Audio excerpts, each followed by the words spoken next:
Kanpai! Hello everyone. Hello, welcome weebs. We are here today to talk... I forgot it was my intro. We are here today to talk about your stereotypical anime experience. But this time, more live action. I'm the only one that's live action right now because all my companions here... We got Loz, who couldn't get anything to work. We have our special guest of Slippery, or Yee. And we have Nasuth, who is always in his natural manga form. But today, we're going to be talking about Godzilla. So, before we start that, it's time to do a little bit of housekeeping. Housekeeping you've all heard before, but I'm just going to keep doing it anyway. Right. If you're a supporter watching this on early access, the timestamps may not be ready yet, but for everyone watching at the normal time, you can navigate to any section you want using the timestamps /chapter feature of YouTube. In addition, small minor thing to housekeeping. Unfortunately, last week's episode was a little late in getting released. This was down to the fact that I may have forgot to press the button. So that's entirely my fault. Has nothing to do with anyone else. So, but we will keep on top of that moving forward. Probably actually schedule it way in advance. Cool. Right. That's it. There's no news this week from anime. We didn't find anything worth mentioning, so we're going to jump straight into the topic itself. So if Nasuth would do... Oh, you're going to do this? Do that? And then... yeah. And then... No, it should change. It should change. Okay, awesome. Excellent. There we have... We're gonna be talking about Godzilla with our resident expert of all things Godzilla. Our esteemed kaiju scientist. Anthropologist? Where's my lab coat? Kaijuologist? Kaijuologist. Yeah, you do realise I'm going to get that people on the internet are probably just going to look at me and go, "What the fuck? Could you find someone better?" That's our ground-based state. People looking at us and going, "What the fuck are these idiots doing?" So, yeah. Yeah, that's generally my setting as well. Particularly when I sort of skip into the X-ray department, babble something about giant lizards, and then run off. So you're making the giant lizards interesting, right? So working on it. Haven't had much success yet. You know. I can just hear the jealousy in Loz's voice. Getting in the way of protecting people. Trying to turn the cancer into doing anything else was pretty useless. I just couldn't make mutant cancer monsters no matter what I tried. It was so disappointing. Yeah, people keep stopping me from holding the button down for too long. You know, waiting to see what happens to patients. You know. You should just regulations. You should do what I do. You turn to them, you stare them right in their eyes, and say, "Don't stand in the way of science." Beautiful. Yeah, unfortunately, I do want to get qualified and have a job at the end of this, so kind of got to toe the line. But I want a giant monster. So speaking of giant monsters that are giant, right? Let's start with what. No. I've got a really important question here. Good. Right. I really want to start this off. So, Yee, I've known you for a very long time. We have conversations, lectures. I want to call them lecture seminars about Godzilla. You mean the bit where I just go off on one and don't shut up for half an hour?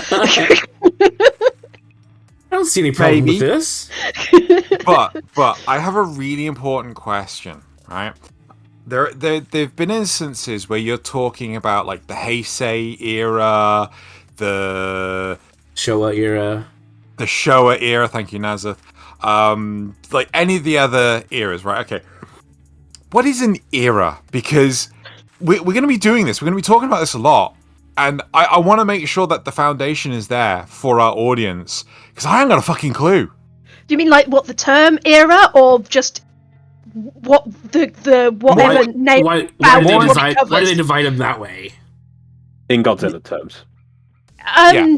I think if I remember correctly, the real reason is down to whatever era it is in Japan, and I think that's based on who's emperor or something like that.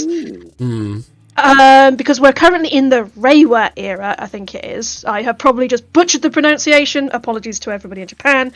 But we've just which I can't remember what it means. I think it. Internet, go look it up, people. Yeah, I was gonna say. Which technically started before the Emperor stepped down. I think it started with Shin Godzilla, which was. Yes. I remember dates. 2018? Some date. It was some date.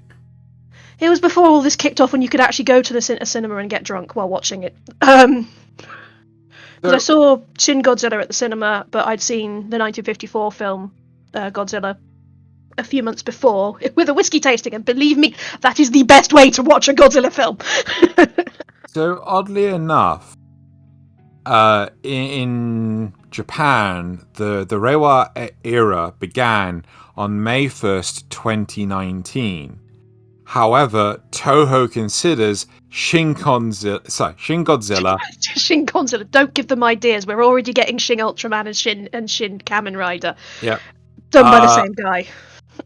And the anime trilogy as part of the Reiwa era. So I kind of get the feeling it is that these are allotments of time that people just do that what they want when they want.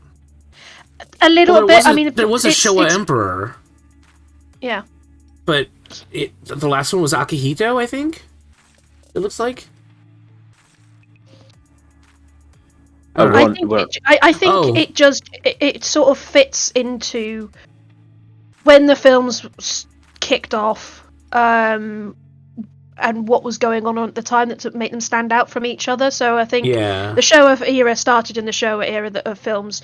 The Showa era of films started in the Showa era. Heisei, same difference. Millennium, they went with, it's 2000. Because Godzilla 2000 came out, which was, I think, actually 1999? Yeah. Can't remember. All I remember is that it opens up with him stomping over jumbos in Hong Kong and me going, hee, I've been there. Oh, God. I don't know which one. Admittedly, it was a few years later. It's Godzilla 2000. Godzilla 2000. Oh, okay. Godzilla 2000. Oh. Oh, well. Hold on. Okay. He's trying to find the image of which one is Godzilla 2000. That's not it. No, that's Hedorah. Is it this one? That's definitely not it. That looks like Final Wars. That's Final Wars, yeah. That's Final Wars. See, this is part of the problem. When you have an insane number of movies... I know some of these, but yeah. Are all to do with the same character, it becomes nigh impossible to work out which movie is which. No, you just have to learn which suit looks like what. That helps. Yeah. Yeah, but when they're 96 pixels by 96 pixels, it does make it a tad bit hard. Needs more discerning. Let's have a look at the second. We're getting a nice preview of what's to come. Yeah. Change them into QR codes and then get your phone.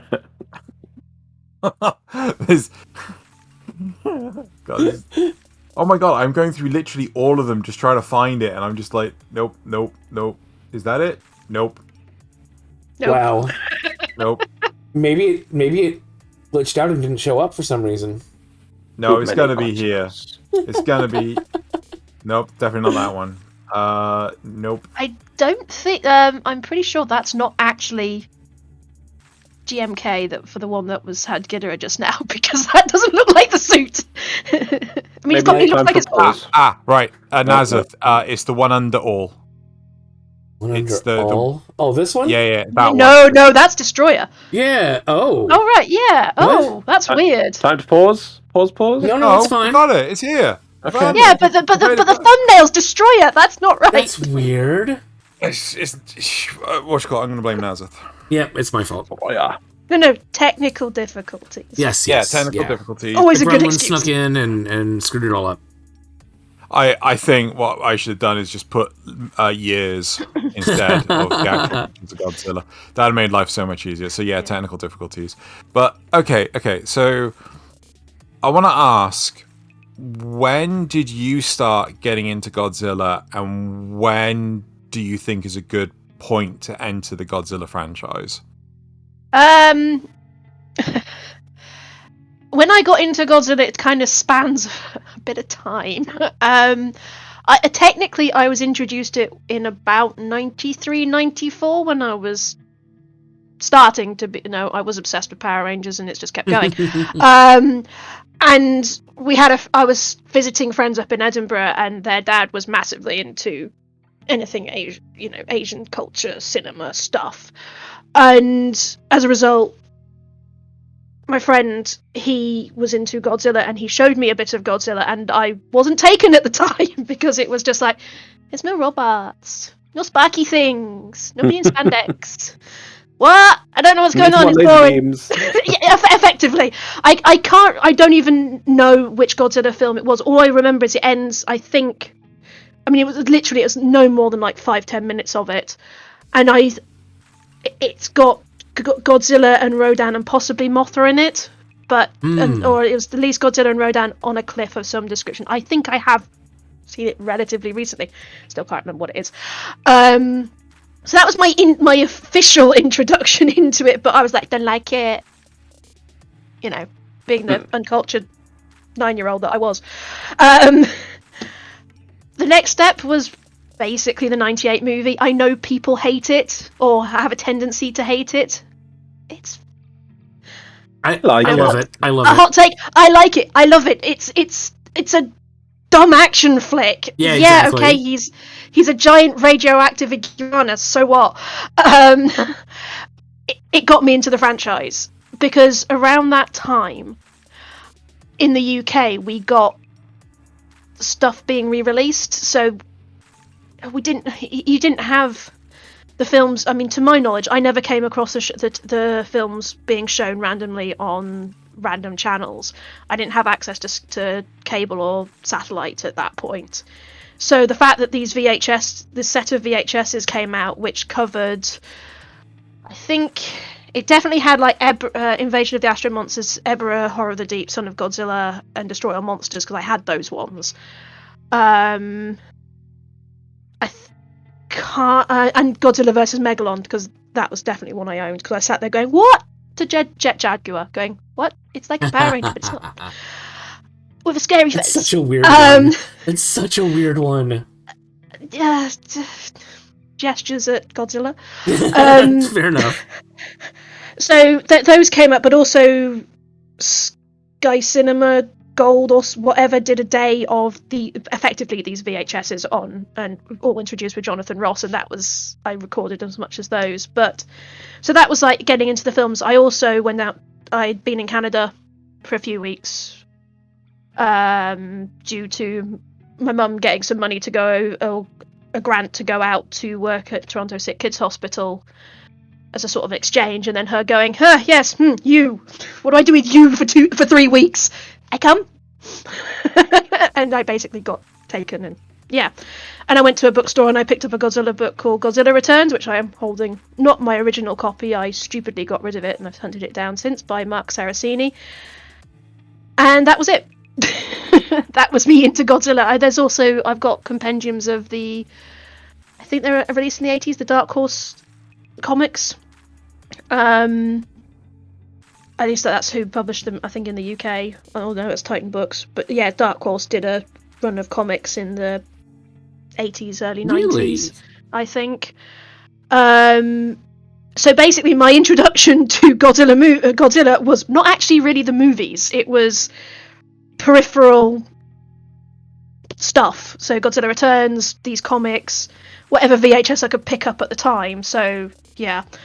And I'd only ever seen things dubbed as a result, because these films were dubbed, and oh god, the dubs. They're awful.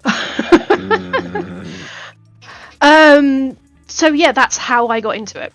And it's just grown from there. I then, about, not 10 years, but around 2004, 2005, that I came across some Godzilla DVDs at one of the comic shows in Birmingham. Picked them up, and I was like, "Ooh, this is a pretty Mecha Godzilla." It was Godzilla against Mecha Godzilla, and I think that was the only one I got. I got some other stuff as well, but it wasn't Godzilla based, and that was it. Obsession. Okay. Interesting. So I'm gonna ask my cohort, what was the first Godzilla exposure you guys got? What did you press? I pressed what did all. you press? No, don't press that one. Oh, is it clear? Right. Oh, other thing I should throw in there, the Hanna-Barbera cartoon as well, because that started being aired on Cartoon Network. Yes. Around that time. So that theme tune lives in my head rent-free. It will just pop up every now and again. I'm like going, oh god, why am I singing this again? I think we had Nasuth earlier singing it while we were trying to get all these images collated together.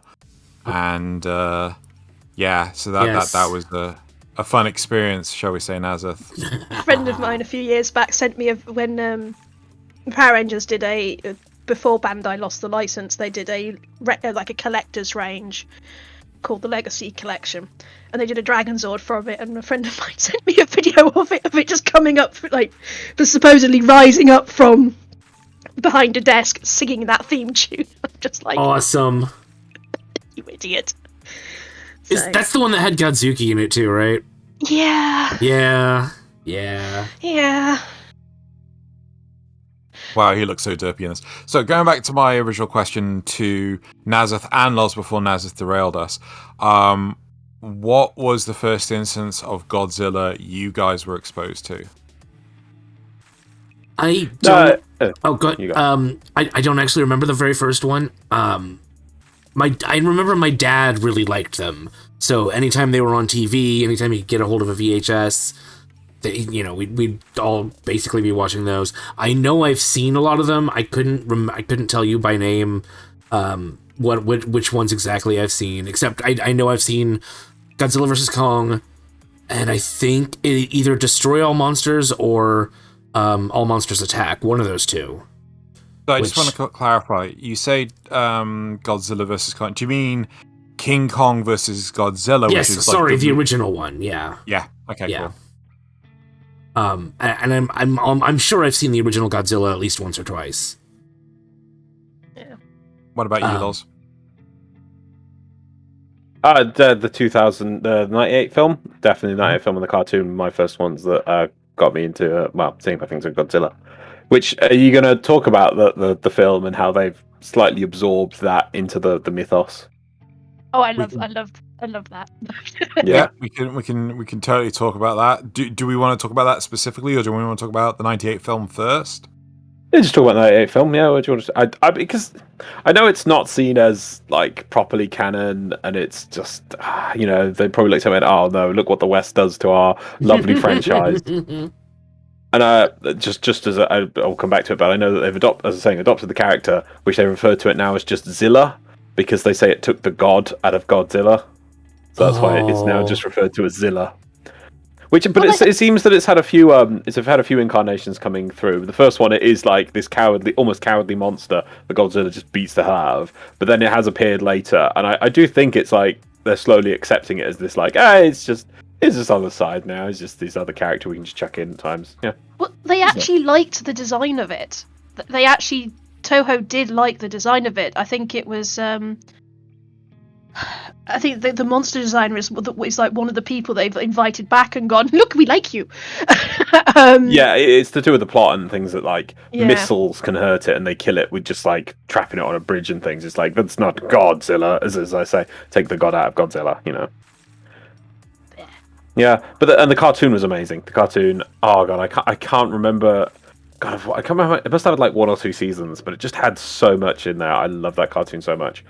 So we're talking about the cartoon that was spawned from this movie, yes, not the Hanna-Barbera one. Yeah, oh no, they're different. Yeah, yes. They are different. There's a 1970s cartoon which is very I Very wouldn't say I campy. wouldn't recommend I wouldn't recommend watching it, but at the same time do, because it's an Oh god, what is that? It's like Scooby-Doo meets Godzilla. Yeah. What is that? That's the Hanna-Barbera one, Loz. Oh dear Lord, no. And that's why we're talking about Godzuki going, what? Mm-hmm. And that's what I was meaning about the theme tune as well. It's very over the top. So when we were talking about this a moment ago, Loz, were you like, what the fuck are they talking about with this whole Godzuki? No, they're clearly talking about that amazing cartoon that was spawned off the back of the night. Is that what you were thinking? Yeah. I was thinking like, oh, I didn't know that was made by Hanna-Barbera. Oh, okay. Oh, that's really cool. They can actually do different art styles. No, they can't. No, I they can't really remember can't. the intro music. I'm going to have to re-listen to it later because it must have been great. It's amazing theme tune. Like, no. It's no. I like the other one. Amazing about the amazing theme tune was sarcasm. Go, Godzilla. No, that's not quite that one. Yeah. that's the Blue Oyster Cult song. Is it Blue Oyster Cult? I can't remember who sings it. Oh god, please don't shoot me, internet. It's fine. That's going to annoy me as well. I mean, I love they did a cover of it for Godzilla King of the Monsters, and I love that song so much. It is one of the songs I used to wake myself up in the morning when I'm driving to placement, going, "Why am I awake at 5:30?" So the '98 movie, I enjoyed it. I very much like Godzilla's design in it, or Zilla's design in it. I liked the performance of the humans in it. It wasn't. It was mostly on the humans, but it felt very grounded. Like, you didn't feel like it was like almost like a more realistic version. Yeah. I mean, Yeah. The abilities and the movements of I've found some pictures of it, and it stands up today of how good it looks. I think they used a mix of practical and CG, which is always the best way to go out doing these things. It looks great today. It looks more acceptable. I imagine if they had the more up, back in 2000s when we didn't have much sort of that style of content, let's go with the more shoulders up Godzilla, which it just felt really weird. Whereas obviously, this is off the back of Jurassic Park, and I think people can accept, it's like a big Tyrannosaurus-y thing. I can. In fact, I remember the trailer more than anything actually for the Godzilla thing, when the teaser with they're going to a museum and it's like saying about the Tyrannosaurus Rex, and then one of the feet just comes in and crushes the entire Tyrannosaurus Rex. And yeah, it put people to understand the concept. It got it across the barrier of the ocean, to get that into American cinemas. I did do well. I don't know how well the film did. I think it's one of those films that I think did pretty well financially. But then the critical response was bad. Yeah. But to be honest, I've got to the point now where it's just like, critics don't like it, don't care, going to see something else. I'm still going to go see it. 98 film. Yeah, budget 130 to 150, box office 379. That is definitely done okay. Yeah. Double the budget. That's in the bank. Particularly at that time as well, and it's like you say, it's running. It's trying to keep with that sort of run of sci-fi summer blockbusters that you had with like Jurassic Park, Independence Day. It's just running along that flow. I think they just didn't. It just didn't take off in the way they wanted. I mean, to be honest, the toys that they did for it were iffy. They were good, but at the same time, you looked at it and went, "It looks like a blob of goo that's melted slightly, and it's in the shape of a Godzilla." But yeah. I mean, as I'm at the point now where the company that does a lot of the Godzilla films, figures, like articulated figures, the S.H. Monster Arts, they sort of did a poll recently, and Zilla came third, and I'm like, yes, I shut up and take my money. Take my money. Yeah. Even after the disappointment of the King of the Monsters Ghidorah that I bought, that was such a letdown and so much money. Anyway, sorry. I'll stop ranting about that. The other thing I remember that they had an issue with from the lore side of things is that it's a mutated iguana, which, like, that's not Godzilla. Godzilla's not a mutated iguana.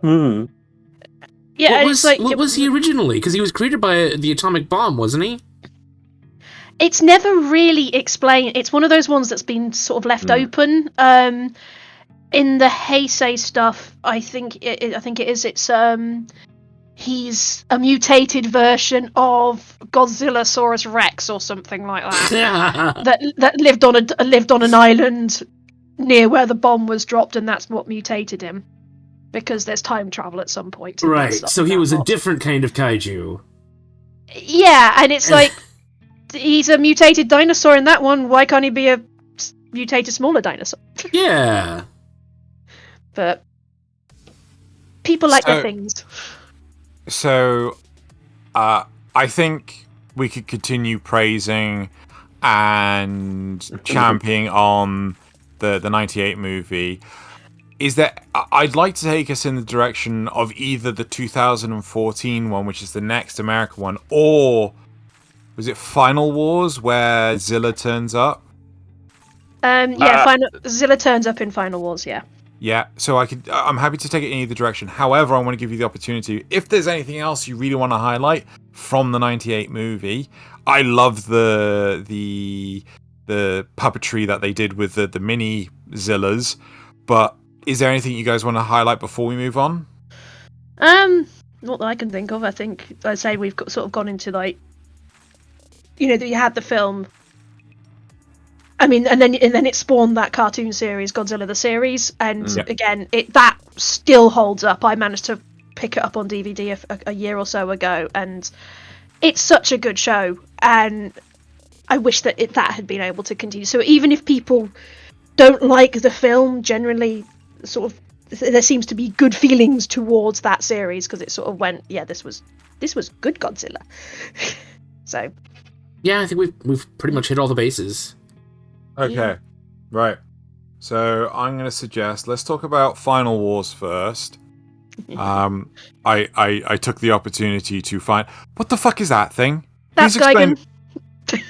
What? Gigan. It is a extraterrestrial cyborg, I think is the best way of putting it. He turns up in a few of the films. He's basically a chainsaw on legs. It's probably not the weirdest thing in the series, though. No. I'm sorry. Hold on. Let's back up. You're telling me it can get worse from extraterrestrial cyborg alien chainsaw legs. Well, he's got chainsaws for arms. Hands. He's got a chainsaw in his tummy, so he gives best hugs.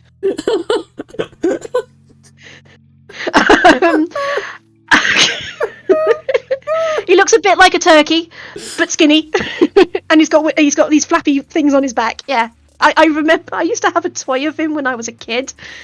Again, this was before I knew what it was. I used to chase one of my friends with it. But yeah. Okay.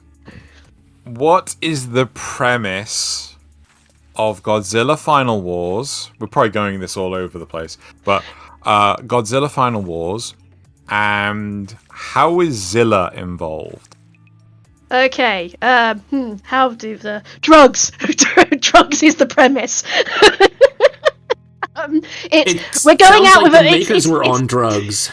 Oh, yeah. Oh my god, is that Godzuki? That's not this movie. That's yes, the wrong... That's... Is it? No, that is Final Wars. That is Manila, son of Godzilla. Oh, dear God. I just when I saw that in one of the other ones. Okay. Yeah, he's the son of Godzilla. Shocking. Yeah, and kill all monsters, and yeah. It pops up in a few. Yay, Anguirus! I like Anguirus. It's the basic premise of Final Wars is pretty much Toho went. We're ending the series. We're having a break for a while. We're going out on a bang. Let's just throw everything at it and somehow make it work. And they basically remake. I think it's either Destroyah Monsters or I think it's Destroyah Monsters or Monsters Attack. It's yeah. It uses a story from before where there's aliens involved and stuff called Zillions. But you have them fighting. I mean, seriously, they throw Toho throw pretty much every franchise they have at it. Does Gamera show up? Starts. No, I don't think he does. But I can't. Is Gamera actually part of Toho now? That's actually a good question. That's fine. You have it starting up with Godzilla fighting a ship called the Gotengo, which is it's one of their other franchises. They seal him off, and then stuff happens to create mutants. Who are then sort of lynched into becoming like the part of the defense force. They bring back that ship and like an upgraded version of the Gotengo, and it fights off. Is it Manda? Snaky thing. And then, but basically, it's. I'm trying to remember it because it's a while. It's about a year since I've seen it, and all I can remember is it's basically just an excuse to have every monster hit each other that they could think of. That's fine. So it's Ready Player One, but for Godzilla. But the too long didn't read version is aliens come on the guise of helping. Oh no, they lied, and they're trying to take over the Earth, and they take control of the monsters and some of the mutants, I think it is as well, because of something in their DNA. But Godzilla doesn't have it, so it's all good. So they're like, oh no, we froze Godzilla. We need to get him back. Crap. So the way Zilla comes into it is there's a mass attack, kaiju attack around the world. So I think it hits New York, Shanghai, Sydney, which is where Zilla goes, and he basically just gets swatted. He's not in it, but he sort of attacks, and then I think Godzilla goes up against him, and Godzilla essentially backhands him and goes, nope! So, yeah. That is effectively how Zilla ends up in the franchise. So, here we have Zilla right now. I think he looks worse than the 98 one. Yeah, he does, because quite clearly they didn't put the budget in. There's it probably had a lower budget. Fair enough. Wait, are you complaining about Zilla's appearance in Final Wars? Yes. In a movie where people wear giant rubber suits. Right, so his appearance in this is not meant to be good. This is them taking the piss a bit. But since then, they've kind of accepted it. Yeah, in this, it's kind of a... He comes into some comic books and other thing later, and it's like, oh, okay, thing. But from this, this was literally like, right, we're going to put him in just to have an excuse because they wanted this to be the ultimate monster mash. And he's quite cowardly at first, especially after I think Godzilla beats him up. So it's not meant to be... It's not a good homage to this new monster we've gotten. Isn't it great? Yeah. I mean, if you go on the Zilla page, no, it's not that. They acknowledge. No, it's the opposite of that. It's the opposite of that. But well, not even that. It's But one of the nicknames, by the way, for Zilla in this is Gino, Godzilla in name only, Tuna Head, French Godzilla. So it's just kind of it's more of a nod that at least they've allowed it into an actual film and accepted it into the continuity because before that it was like 98 film. No, have none of that. Continuity in inverted commas, but I mean, also do remember the budget was in yen. It's like about just shy of 2 million yen, I think, or two. What was it? I read it earlier. The budget was just shy of 2 billion yen, which at that point probably wasn't a humongous amount of money. At least that's what the wiki says. Yeah, 2004. Yeah, that's probably right. What, about 16, 17 million? So it's a small, a much smaller budget. Yeah, that's fair. That's fair.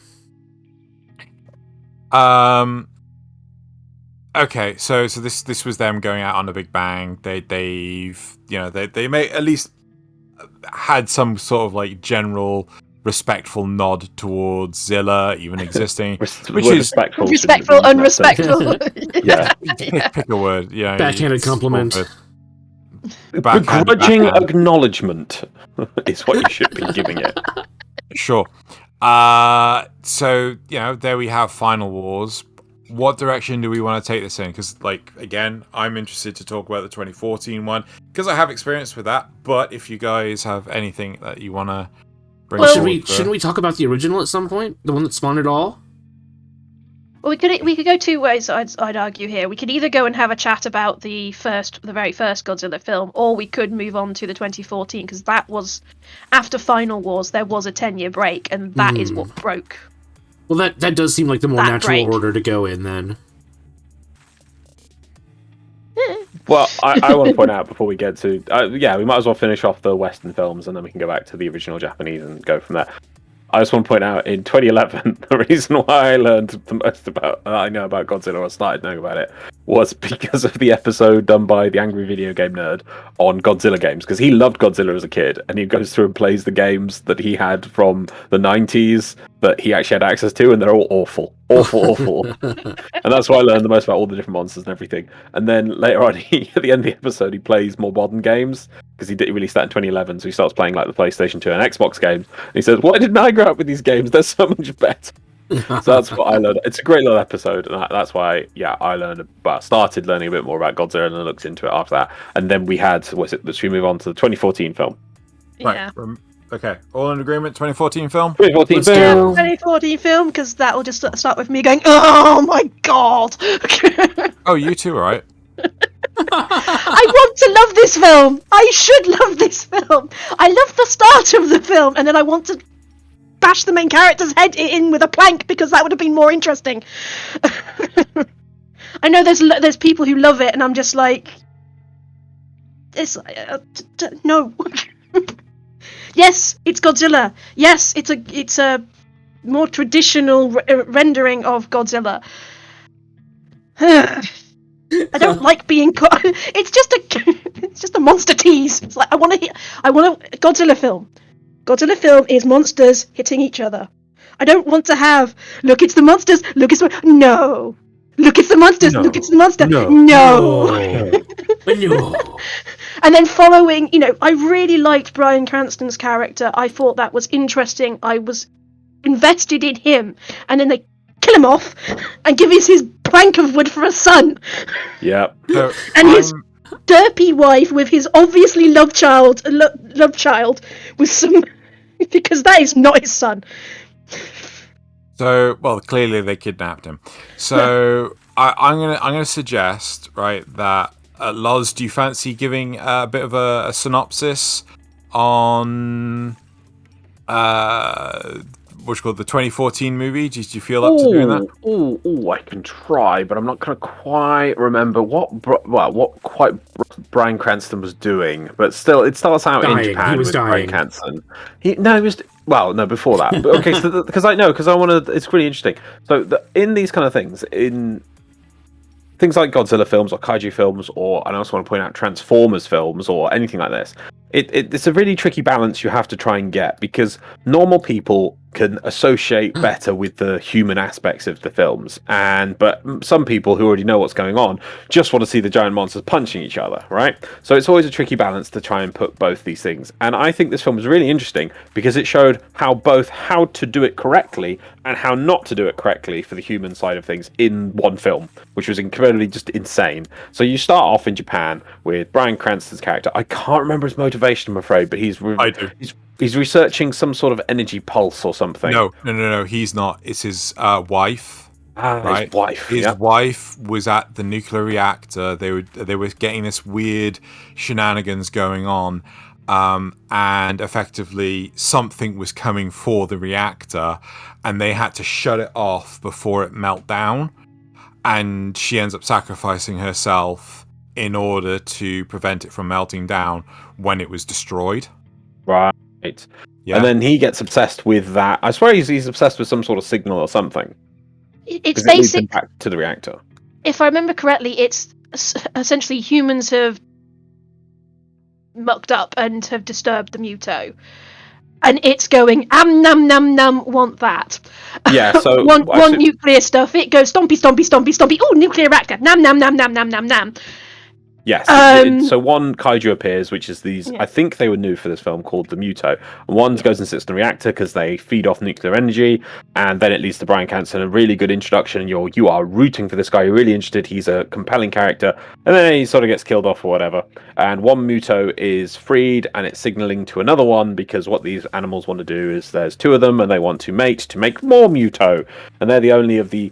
It gets revealed later, but there's loads of giant monsters from an age of giant monsters, and these were just the first two to wake up. But there was another one that also woke up. That was Godzilla, who has amazing shins and feet that you will see lovely shots of in this film. So many shots of his feet and his foot. Oh, beautiful. Beautiful. Look at that tail. The pedicure work is amazing. Like, whoever his pedicurist is like you want to know who it is because immaculate. I hope I look that good after 3 billion years or however long he's been. Right, I have a quick question. Why did they get Bryan Cranston instead of Sean Bean? It sounds perfect for Sean Bean. It would have been a good Sean Bean. It would have been a very good Sean Bean plot. Yeah. In fact, I can imagine it really well. That would, at least, if they did that, at least you'd have some fun. But instead of being shown the amazing intro with Bryan Cranston's character, who they shouldn't have killed off, and we should have been following him the whole way through, and that would have made this film from kind of okay to this is really good because it's a character. And as was pointed out, we then follow his son and the it's the woman who plays Scarlet Witch, isn't it? It's one of the Olsen twins, isn't it? It's Elizabeth. Is it Elizabeth Olsen? Yeah. It's not one of the twins. Is it not? No. I thought she was one of the twins. No, those are Mary-Kate and that's Ashley. That's Mary. Yeah. Oh. You Americans, can you get a hold on your clones? Right. Anyway, so they all look like planks of wood. They all act like planks of wood, and the entire film from that point on is just teasing monsters doing things like throwing nuclear subs around, attacking airports, doing stupid stuff, while we follow the military guy who is that the kick-ass guy? Was it the kick-ass guy? It's the kick-ass guy. Oh god, it's not his fault. It's just the direction of the plot. It's just like, right, we had this really interesting scientific character that would be a really good point to explaining it. We then shift over to a military point of view, which is just like, we got to save people and blow stuff up, and it's like, you're not going to really give us anything, and you're just really wasting our times on padding this film and showing us shots of, how did that submarine get up in that tree? And then eventually it boils. I just want to interject. So you'll notice that all the screenshots of thus far all the other Godzilla Have you got the shins? I better have those shins. No, because I couldn't find them. Literally, we Googled this. We have the screenshots we could find, because more often than not, it would just go to another Godzilla movie. So when I actually show you this screenshot here of this couple randomly kissing one's forehead, that's all we could fucking find. And that's what the movie's like. That is Plank of Wood's son and his wife. That's not the son. It is. No, it's not. Isn't it? That's the husband. That who is her husband, you dimwit. I thought you said... That is the son that we follow. Oh! Who is her husband. I thought you meant the son of them, which... No, that yeah. just... Yeah. That son is special. You know what makes it even creepier is you can then go, hey, this is Avengers, and that's Quicksilver, and that's Scarlet Witch. Yep. Not just getting the creep factor. Just they can act in that film. They can't act in this one. I don't blame them. I think it's the direction of the script. But anyway, it has some great lines with "Let them fight." Let them fight. Really, let us see it. No, but we don't get to see it. You didn't say "let us see them fight." It was just "let them fight." Eventually, it boils down to the Muto are trying to meet in America and using San Francisco. America doesn't have places. It's just one giant place called America. It's true. And it's full of nuclear weapons. There's actually two places. There's San Francisco and there's New York. That's it. Well, they get nuclear Sometimes missiles. Washington. There's nuclear missiles everywhere in America, and they just pick up some nuclear missiles, and then one Muto is gonna give the nuclear missile to the other Muto so that they can have sexy time. And then Godzilla comes and kills everything because that's what he does. And then, but there's also a bit where it's like, how are we going to stop them? Well, we could use this nuke.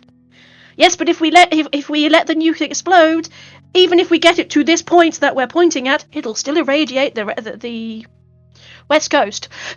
Yes, I did just quickly have to remember which side it was on. And West Coast, yes, okay, well, let's do this. So and then it's like they let the nuke go off, and the guy somehow survives, and the West Coast of America is not glowing. Yep. Doesn't it go off underwater? Did he find a refrigerator to hide in? Right, so he put all of America inside a refrigerator. Yeah, and it was fine. Yeah. I mean, even if they just had a throwaway line of, "Oh, the radiation levels have dropped." I mean, they might have done. I might have just zoned out by this point, but well, you know, they talk the movie. Well, it's like the radiation levels have dropped. Oh, Godzilla's eaten it, which does actually happen in one of the films. In the Japanese films, in the Heisei stuff.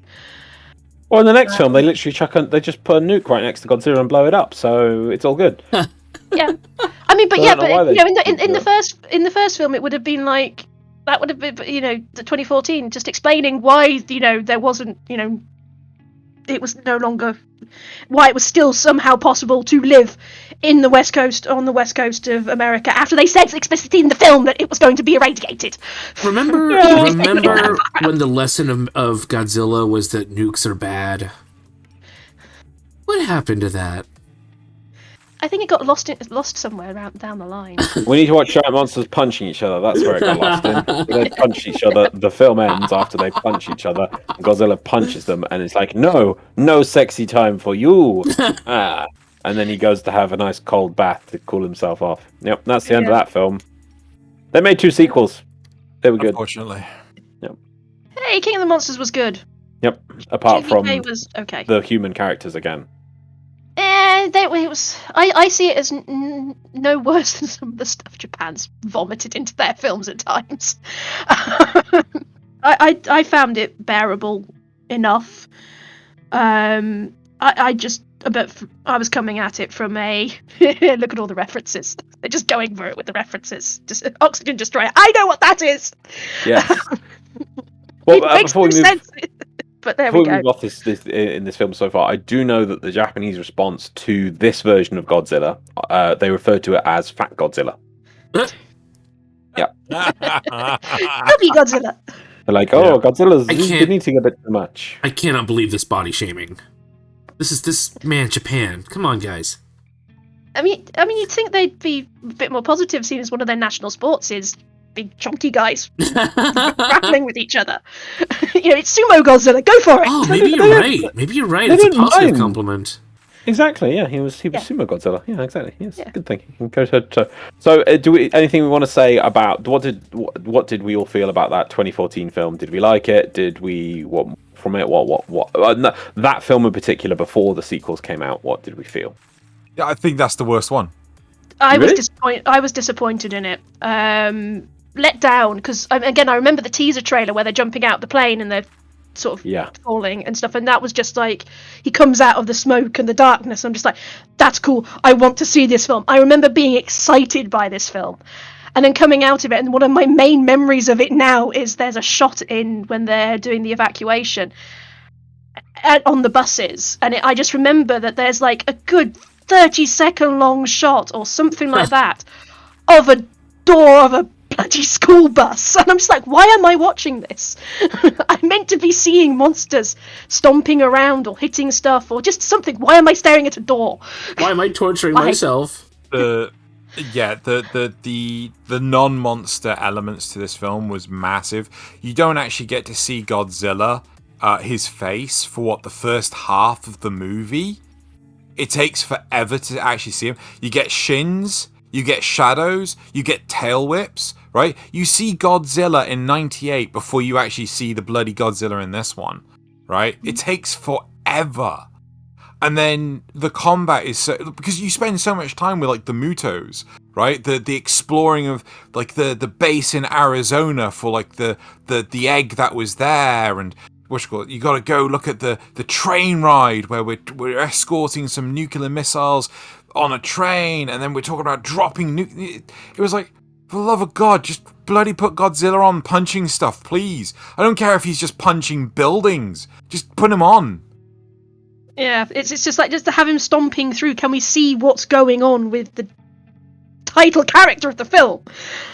Yeah, so they were trying to have a big build-up, but then if you're going to have a big build-up, then you have to just be like, right, now we're just going to watch Godzilla punch stuff for 20 minutes straight. Instead, they were like, oh, yeah, there you go, 30 seconds of him, that's all you get. Now go back to looking at shins. It's like, oh, come on. Yeah, I avoided this one. I heard, what people were saying about it, and I was like, nope, I'm out. And I haven't seen the sequels either. I say I enjoy King of the Monsters. Godzilla vs Kong is all right, but Godzilla, King of the Monsters was what I wanted out of a Godzilla film. Yeah, the human story is trashy. Yes, it doesn't really make much sense, but at least it was more interesting than following a living embodiment of a plank of wood. Well, let's focus on that. Let's just talk about that. What the next one? Yeah. Yes. Yeah. It was fun and goofy. Yes, you want the motivations of idiot on the right there was stupid, but from the get-go, you got monsters. You got Mothra, and you got to, and there was just like really nice little sort of references throughout the film, like the doctor who was studying Mothra, and then there's another girl on the base ship, and they're obviously twins. And I think you see a picture of them, and that's a good nod to the what are they called? Basically, the fairies that look after Mothra. Yes, yeah. And then again, like I've mentioned it already, they throw the oxygen destroyer at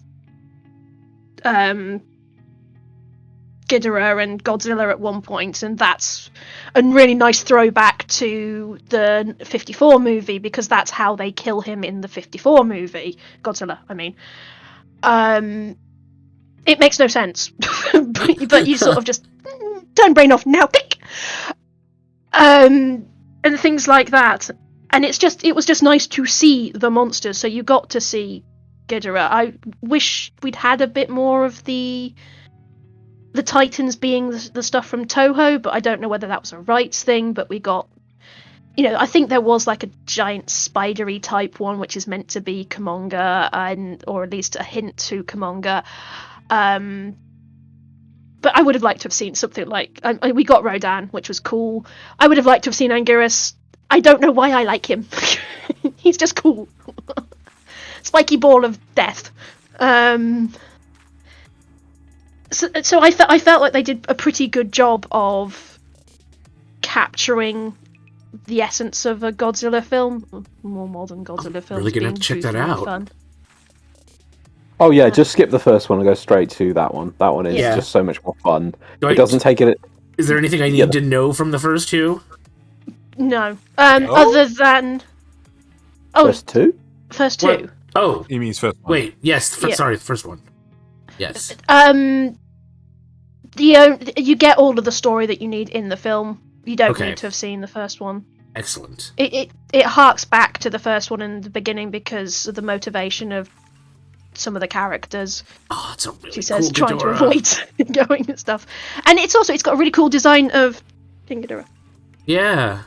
You've got the sensible heads, and then you've got Kevin on the right there. Yeah, there's not much you need to know before going into it, apart from what Godzilla is and that Godzilla is a thing, and then you get that. The only other thing, since there's so little in that first film of any use, the only thing you will appreciate more if you watch the first film is towards the end, the monsters all turn up and bow to Godzilla, admitting him the king, and one of them is a Muto from the first film. So it's like that is the only tie-in from the first film. You'll be like, oh yeah, look, a Muto. Oh, that's really cool. That's it. So you'll just be like, oh look, there's some weird leggy. Yeah. There's some extra kaiju. Oh, okay. The other thing as well is that they do introduce Monarch in the first film, but again they give you in the 2014 film, who are the secret organization that know about the Titans and have been keeping them secret because Godzilla's been around.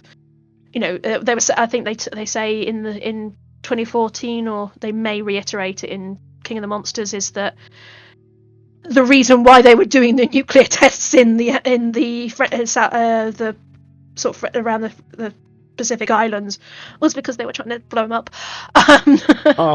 And that might have been what woke him up. I can't remember what they threw in there, but that it's hinted at. That's what they've seen. They know of Godzilla. They've been keeping an eye on him, sort of thing. The hubris of mankind. Yeah, the usual one. And again, Ken Watanabe's character is a throwback to Shirazawa, who is the Doctor in the first film, 1954 one, so it ties in. And then we get Godzilla vs. Kong. I've heard that one's silly. It's silly. Before we move off of King of the Monsters, I think the King of the Monsters is, if I was to personally, I mean, I'm not an expert on the older stuff, but if I wanted to introduce someone to all the different aspects, I think that film is a really good touchstone because it covers multiple monsters. We've got Godzilla enemies, we've got the whole setting up of like a pantheon, we've got the companies, you say the Oxygen, Destroyer, we've got, the human element is so much more balanced with the monsters. You get a bit of humans, you get a bit of monsters. You're not sitting there going, oh, we're going to watch them fight. It's like, no, you get to see them fight, get weakened, come back, get stronger, another monster comes in, that monster dies, or that monster comes in, and then that joins the fight. You get to see what you want, which is the monsters taking center stage, whereas the first film was just almost embarrassed to show you Godzilla, that 2014 film. Yeah. Whereas King of the Monsters is like, nah, here we go, let's have a bit of a rumble, and the King Ghidorah in that is just, just with the wings, big, big and imposing in full 3D, and it's like, this is good.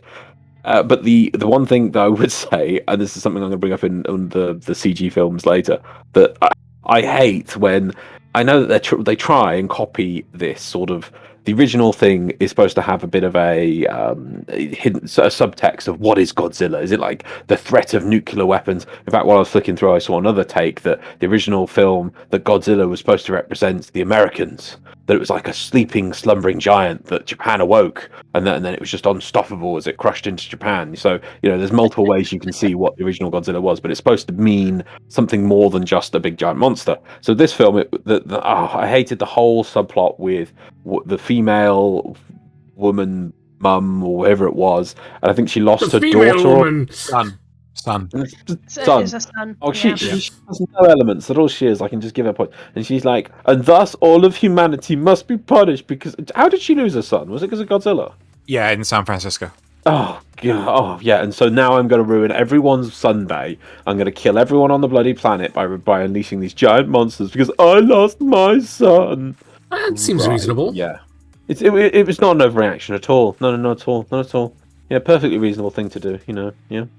That whole element just annoys me. It maybe if she lost her whole family or something, and you could see like all the people she lost, or like she'd set up an orphanage as well. Like really layer it on. Like if she like lost her whole family because they came to visit the orphanage that she set up at the nunnery with the cancer ward. That was also having the rescue puppy center that was also there. And like if all of that got crushed, I'd be like, okay, yeah, I can see why she's crazy. No, she loses one son. Like how many people on this planet, sadly, I'm not sorry to say, lose a relative to cancer, let's say, in a day? None of them go, my God, cancer is the root of all evil. I will unleash the bubonic plague to kill all of humanity because cancer exists. It's such a stupid overreaction. It was also her logic is I'm going to destroy humanity, but I'm going to do it with the Titans that killed my son and give them the planet back. My understanding was that they were releasing the Titans to kill Godzilla. No, it was to do with they're eco-terrorists, so it's to the what they're finding is that the Titans, wherever they've been, somehow due to the radiation, people still somehow live, but it makes the planet grow better effectively. It has an effect on nature that regrows plants, trees, and biodiversity is increased in the wake of these monsters. So that clearly. Yeah, they've always, the older ones were represented as not really monsters but forces of nature. Yeah.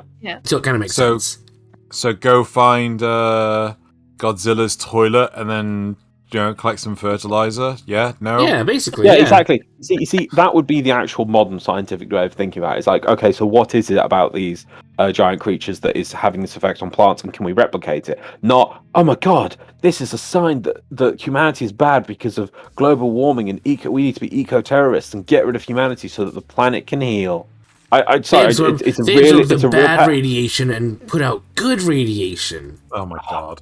I did say this before, but I'm just bring it up again just to get on the recording. It is a real pet hate of mine when directors do this, because they think they're being, or writers, they think they're being all dramatic and deep in things. But to be honest, they just don't understand history. The dinosaurs existed on this planet for freaking millions of years. Look at them now. Did they achieve anything? No. They remained unchanged, eating grass and eating each other for millions of years, and changing whatever. As and then they all got wiped intended. out. And now they're just like rocks, and it's like, right, so you just basically want us to wipe out the rocks. Like, yeah, that's important. We need to get rid of humanity because humanity bad. I mean, look at all the bad things we're doing. I'm like, 99.9999999% of the universe is empty, nothing, or barren rock.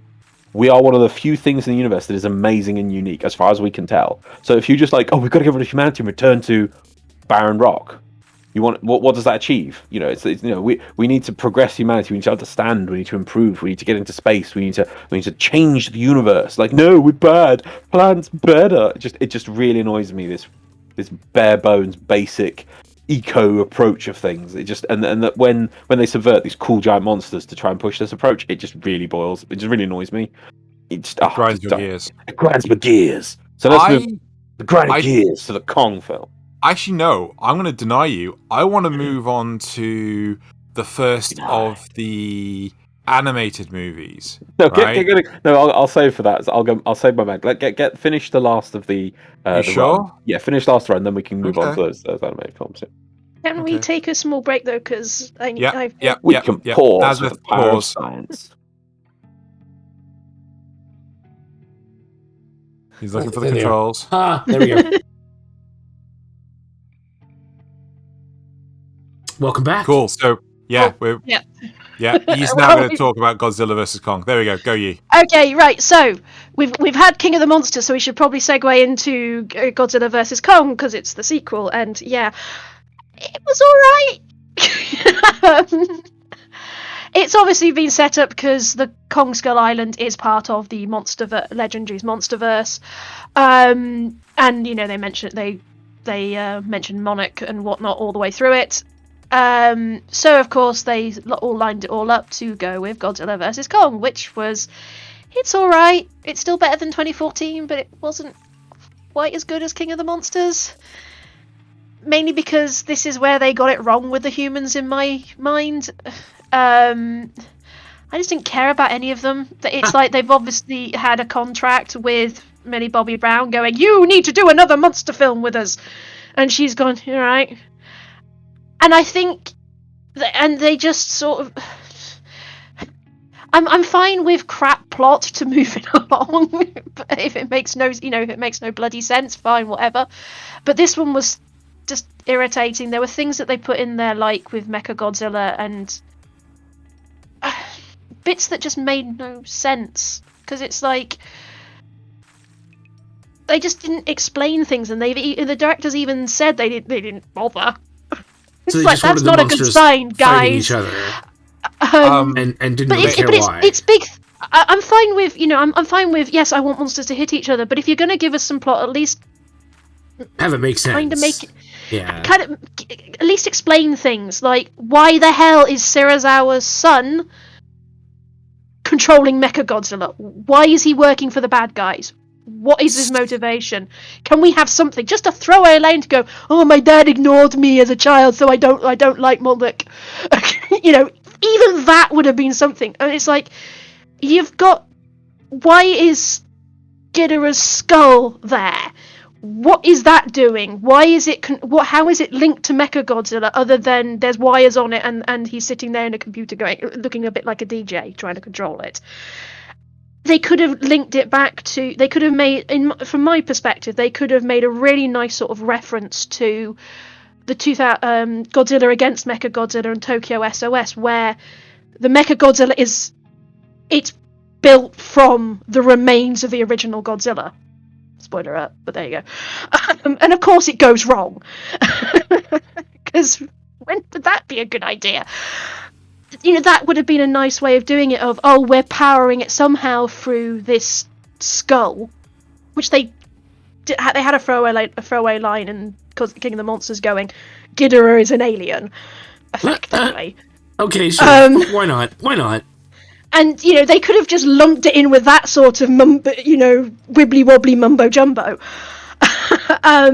as to why Mechagodzilla goes out of control at the end of Mechagodzilla. It's kind of the tick box of what happens with him.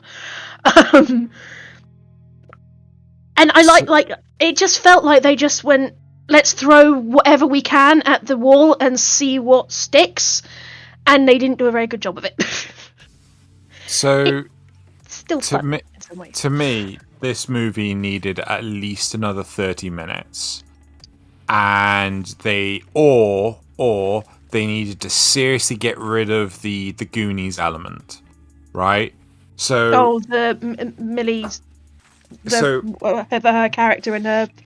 The plot synopsis basically goes: Godzilla is angry, and he's destroying power plants because he's angry. And turns out that the power plant you see get destroyed at the start, it has one of the eyes for Mechagodzilla that's currently being developed. But he's angry. No explanation whatsoever. Monarch are like, Godzilla's angry, so we must do something about it. I know. Let's put Godzilla and King Kong in the same place and see if they ever fight. And that's... Yeah, no, seriously. Wasn't there something about that the Monarch facilities were being attacked or something like that, which was, I think, was meant to be... think so? I can't remember. I mean, it's... Because there was something about how he was going to... Because there was a reason why they were like, Skull Island! We must do something about it. And I can't remember. So I'm going to go look at the wiki page while I remember. So basically, he keeps on attacking this one company that is the company building Mechagodzilla. And it's sort of like this signal that the parts from Mechagodzilla are giving off that he's basically drawn to attack. But this isn't outwardly said at any point in time. It's just alluded to by like weird pulses that the parts are making whenever you see them on screen. And then what's it called? The plucky kid from King of All Monsters. What was his name? I can't remember, but I know it's played by Millie Bobby Brown. There you go, Millie Bobby Brown. Madison Russell. There you go. Right. So she, for some bizarre reason, has a Goonies adventure with token Hispanic kid and token black guy to go find out why Godzilla is going mental. Because it's a huge conspiracy. And she somehow, along with the other two, stumbles upon Mechagodzilla, who's being constructed in a secret underground base. And yeah, as Yee's already said, it's the son of... Name? Ishiro Serizawa. Thank you. Who is using the skull of the head that was severed of Ghidorah in King of All Monsters to remote control Mechagodzilla. But like at the same time, this same organization that is not Monarch has hired what was the name of the character from True Blood? The vampire. He's appeared on the screen. Is it Eric? Yes. Yeah. What's it called? The blonde one. Yeah. They've hired the blonde vampire man, Eric, to convince this girl here, who is interacting with Kong, to effectively escort Kong to... Oh, crap, what's it called? The not Hollow Earth. Is that yeah, Hollow Earth. Yeah, no word of a lie. Oh To escort Kong to Hollow Earth so that they can find a power source able to fully power Mechagodzilla, right? And wasn't it? Oh, my head hurts. Yeah. That wasn't. They were going to Hollow Earth, but I don't think they weren't going to power Mechagodzilla. Apex, the company who are developing Mechagodzilla, were Or was it? No, I think you're right, actually. I'm sorry, I am wrong. Yeah. Yeah. So, and then basically, like, you know, Godzilla is such a side piece for the majority of the movie. When he turns up, he's amazing, right? But otherwise, he's such a side piece for the movie. Up until the point of, are they in Tokyo at this point? When Hong Kong is where the big fight is. Right, so they're in Hong Kong, and Godzilla has the vibe. He knows that something's going down in Hollow Earth, so he burns a hole through Hong Kong to Middle Earth. Hollow Earth, but yeah. Hollow Earth, sorry. It sounds the same. It's, you know, and it's like... But the thing that I find really weird with that is they have to get to Hollow Earth. They have to find a tunnel because they do at least bring up the idea of Hollow Earth in King of the Monsters, because that's how they're explaining Godzilla getting around so quickly in the stuff. So it's not just something they pull out of their butts for this, but they have to go find one of these tunnels. They have to go in special ships that can somehow survive the change in the gravitational effect, because they basically gone, we've tried to do it before, but all that happens is they go against it when the gravity reverses. But we got these special little ship things, it's like la la la la la, that just basically go, and we're falling, and now we're falling in the wrong direction. And yeah, but it's like, and then it's like, okay, so they've got to go really deep into Earth, but how somehow Godzilla can burn a hole through down through to it? What? I think I need to see this movie. No. Oh, I really think because I need to see it. Do, but watch it with a drink. Oh yeah. No, it sounds absolutely insane. It is mad. Get prepared to get really shit-faced. Yeah. Every time something doesn't make sense, take a drink. You'll be drunk within 5 minutes, but yeah. Maybe have have a bucket next to you so you can purge part way through, because that's the only way you're surviving this. Because otherwise you are going to be calling 911, or somebody's going to be calling 911 to get your stomach pumped and and somehow make your liver work again.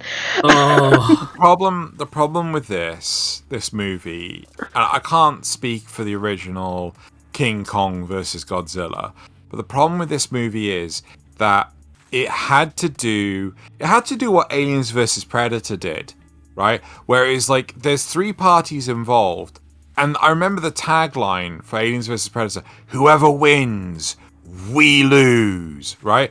Which is like, nah, we're gonna be fine, we're gonna win. You know, it's like humanity's never gonna lose, and they needed both Godzilla and King Kong to remain the good guy. You had to introduce a third, bad guy.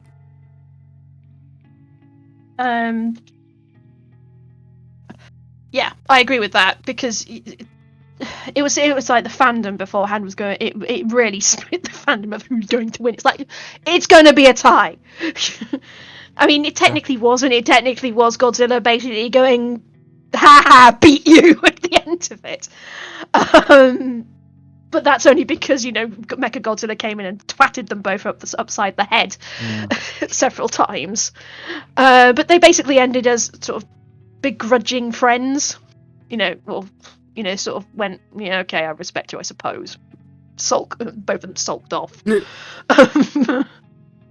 the original King Kong versus Godzilla, I think it's so stupid. But at least they didn't beat Mechagodzilla by spilling a glass of water on the controls effectively. Sorry, what? Isn't that that's essentially what happens with Godzilla versus Kong, isn't it? The Goonies are off doing whatever it is to. Oh God, yeah. And the kid who's not. Oh, he's in. Can't remember. He's the kid 2. From Deadpool 2. Yeah. Is basically, oh no, we need to stop them from controlling Mechagodzilla. Oh no, what do we do? Pour a glass of water on it, which I then think makes Mechagodzilla go insane. But whatever. Oh yes, Josh short circuits Mechagodzilla's controls with Bernie's flask of liquor on its control panel, momentarily interrupting the mech. Yes. Yeah. Amazing plot point. Very good. Big wow. I mean, I'm just looking here. It says it's silly, really. The wiki gives a better idea of what's actually going on with the whole Ghidorah thing. It's like Mechagodzilla. It is telepathically controlled by Ren Serizawa, son of the late Ashira Serizawa, through the neural networks from the skull of a severed Ghidorah head. Sorry, I can read, honest. But it's hobbled by power supply limitations. Hence why they want to go to Hollow Earth. But it's like, I don't think that's actually said in the film. No, it really isn't. It really, really isn't. Like they needed like to find a super special power source that they know is in Hollow Earth, but they never elaborate as to why. And it's like, we'll now use this for Mechagodzilla. I'm like, I think they did say with that bit.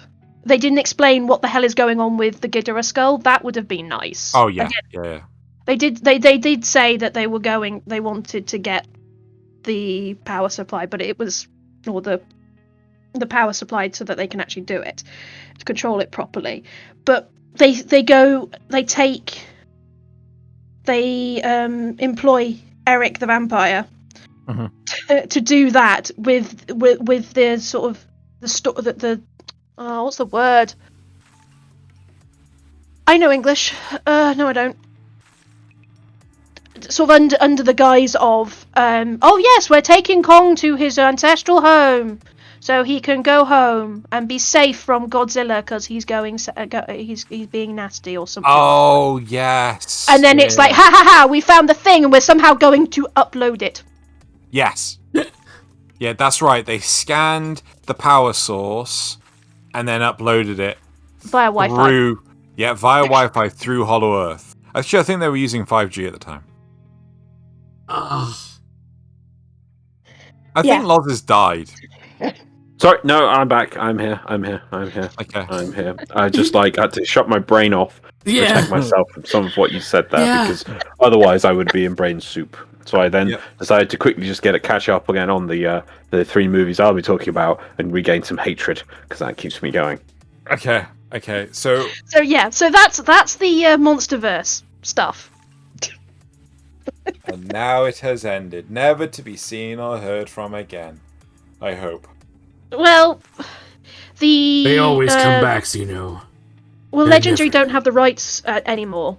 It was only a free movie deal, so we're going to see what's going to happen next. But if the next one comes around, it would be quite nice if it wasn't quite as stupid as the last one.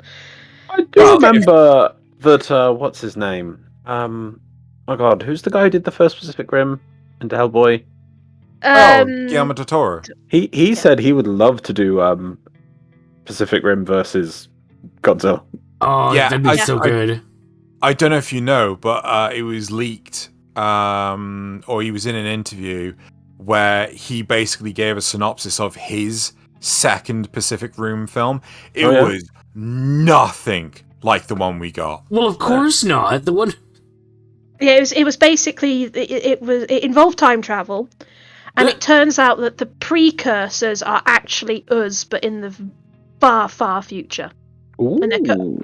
And it was meant to be we were wearing alien meat suits, I think it was, for some reason, and basically we're trying to come back to Earth to eventually not fuck it up, to stop us from screwing it up.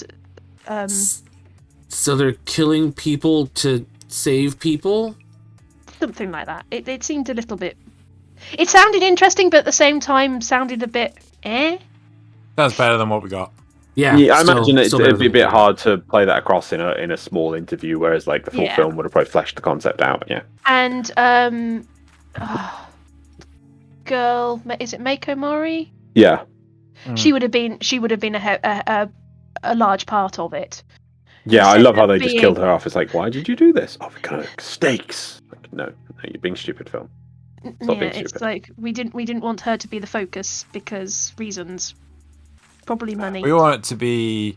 Is it John Boyega? Yeah, it was John Boyega. I thought the thing is, John Boyega's character was fine in it. The problem was the kids. That always is the problem. Because America's like, we got to get the kids involved. Let's put more kids in it. It's like, do you know the first film didn't have kids? Do you know what the first film was? Good. Do you know what the second film was? Bad. I mean, to be fair, I kind of felt that John Boyega's character was just a giant kid. So. But that was fine. If it was like John Boyega, if they were all like John Boyega level, like big kids, but they weren't. They were like these small teenagers. Yeah. Oh, but kids will love that because they can see themselves playing giant robots. You know, I don't care about is the people playing giant robots. Do you not care about giant robot hitting things?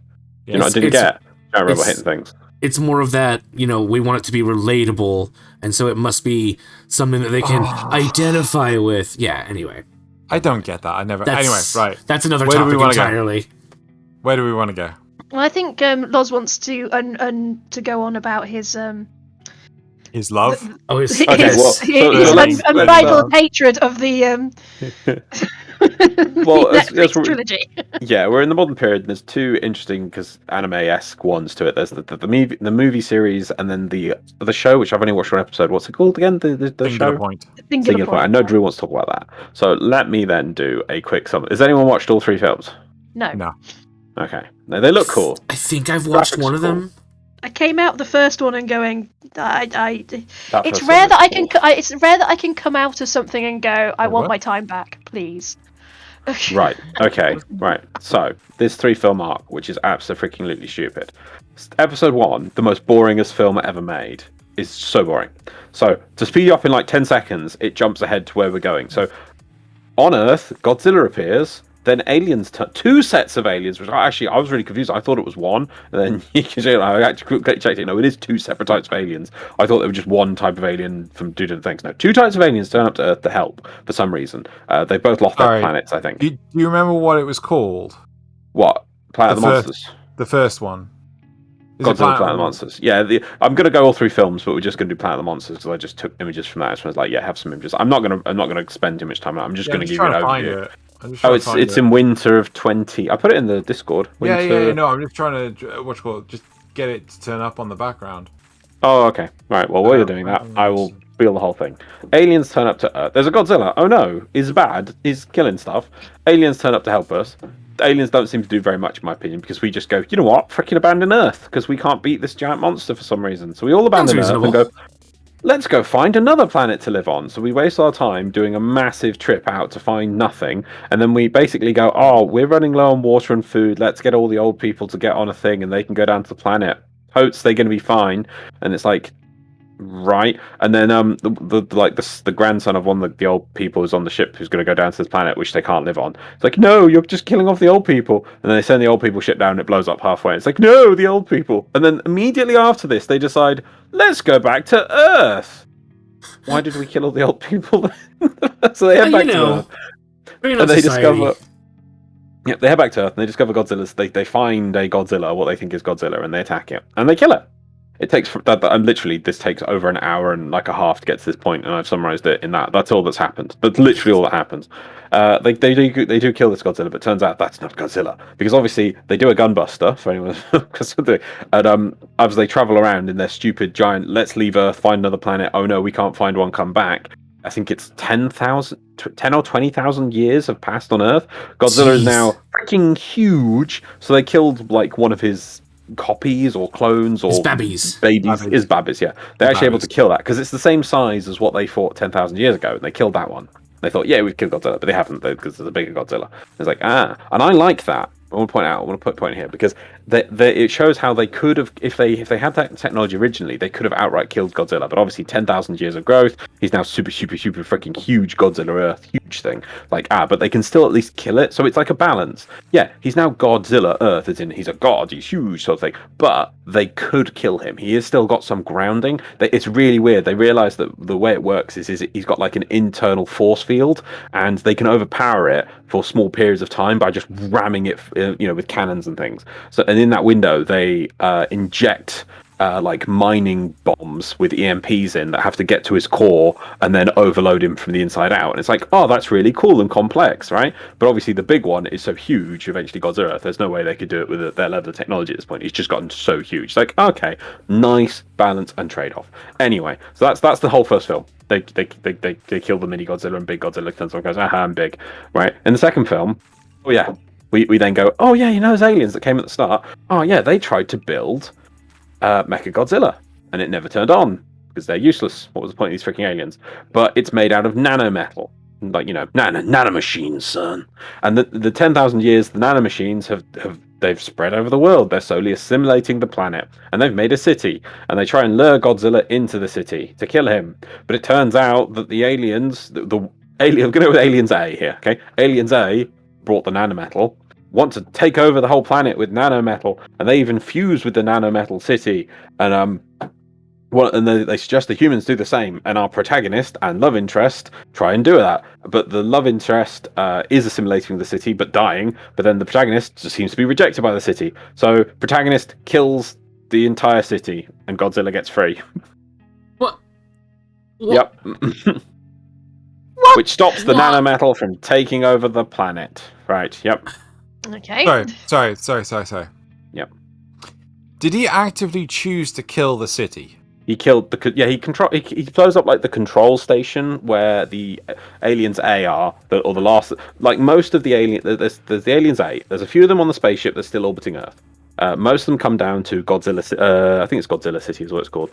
The Mecha Godzilla City, and they actually fuse to like into a hive mind into the city because it's like living metal stuff. There's a few of them left in like the control bunker for the whole city that's slowly capturing and killing Godzilla. And then protagonist goes, "My love interest, you suck," and kills the aliens, which kills the aliens, stops the city, saves Godzilla.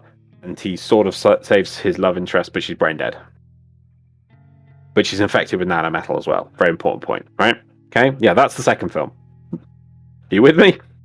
No. Good. No. In movie 3, we now deal with Aliens B. Not Aliens A, yeah, Alien Group B, right? Alien Group B worships King Ghidorah. And their planet blew up because they realized that the universe is finite. So they decide to reach out beyond the universe, and they found Ghidorah as an entity between dimensions or something. And then they realized that they need to feed planets to him so that he can get enough energy to realize fully in our universe, and then he will destroy our universe. Because they got so upset that the universe is finite, they decided to bring in extra dimensional energy to eat everything. Might as well kill it now. Logic. This alien logic is infallible. But they like the other aliens they were going to want the humans to fuse with the city. These aliens kind of want to make humans believe in Ghidorah, so that because somebody needs to become the host that links Ghidorah so he can come into this universe. But they try and get the protagonist to do it. It's the same protagonist all three films. He goes, nah. And then the one of the aliens goes, fine, I'll do it. And then the alien does it, and Ghidorah starts coming in. But because he's linked to this weird alien, he's sort of insubstantial and energy based, so he's not affected by our universe's laws of physics. So he kicks Godzilla's ass.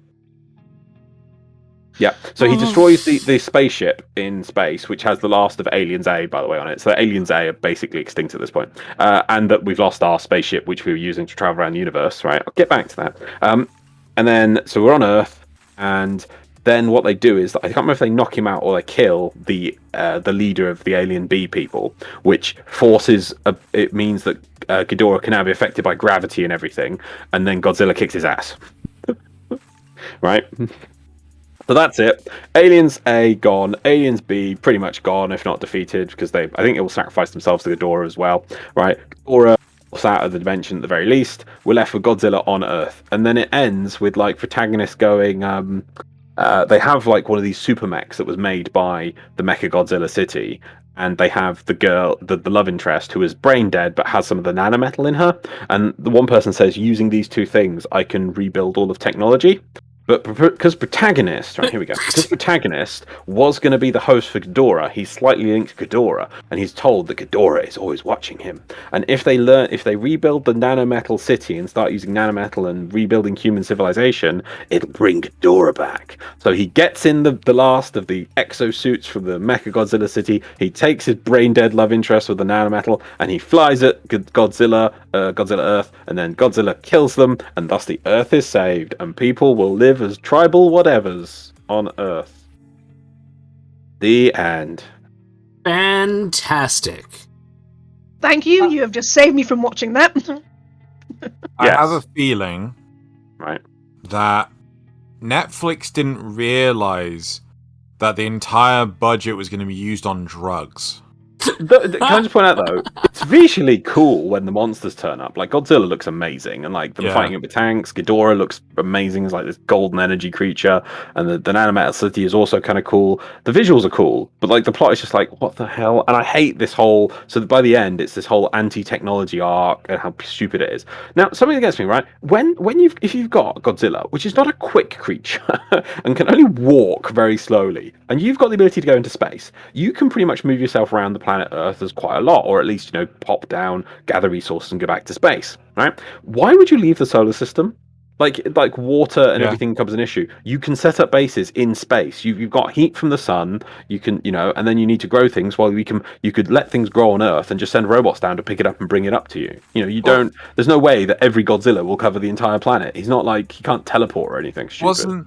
I don't mean to derail the conversation. Wasn't that the premise of Darling in the Franxx, where they had this mobile city or mobile cities because the monsters that had taken over the Earth, they were just keeping away from them. They were moving around constantly so that they didn't get caught out. It's if you want to spoil Darling in the Franxx, it's a bit more complicated than that. No, it's fine. But it's like, I mean, I thought that was the general. But okay, fine. Yeah, exactly. The whole point. Moving cities. I mean, you could also have sky cities or whatever. We've all seen Cloud City and this. A mobile battleship. Oh my god. Well, I mean, I don't know. From the sounds of it, this Godzilla doesn't like living in the ocean. So I mean, who knows? But mobile space battleship. I'm really glad that you told us what this was, Loz. Yeah. I was really excited because I saw the first one. I was like, oh wait, this is a series? Because the first one was weird and it ended just like they didn't even kill. They didn't he's like, I'll kill you, Godzilla, and then he only killed the small Godzilla. So does Ghidorah only you said Ghidorah's always watching. Is he only watching because he's linked to that guy? If that guy killed himself, would get segregated himself. He that's why he charges at Godzilla with the mech. Right, but he could have left his girlfriend and the machine behind. But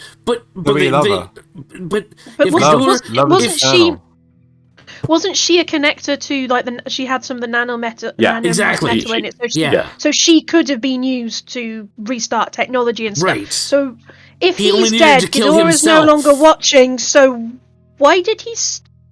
Why did he screw the rest of humanity? Well, no, he saves humanity because he screwed them.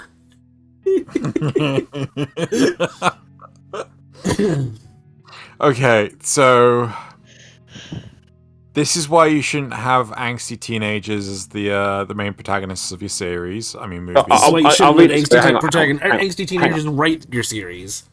I'll read out this bit to you because I've got it on the wiki. It's nice. So there's a dude named Martin. Martin excitedly declares that he can use the vulture's nanometal and the stuff is in Yuko's body. Yeah, sorry, here it is.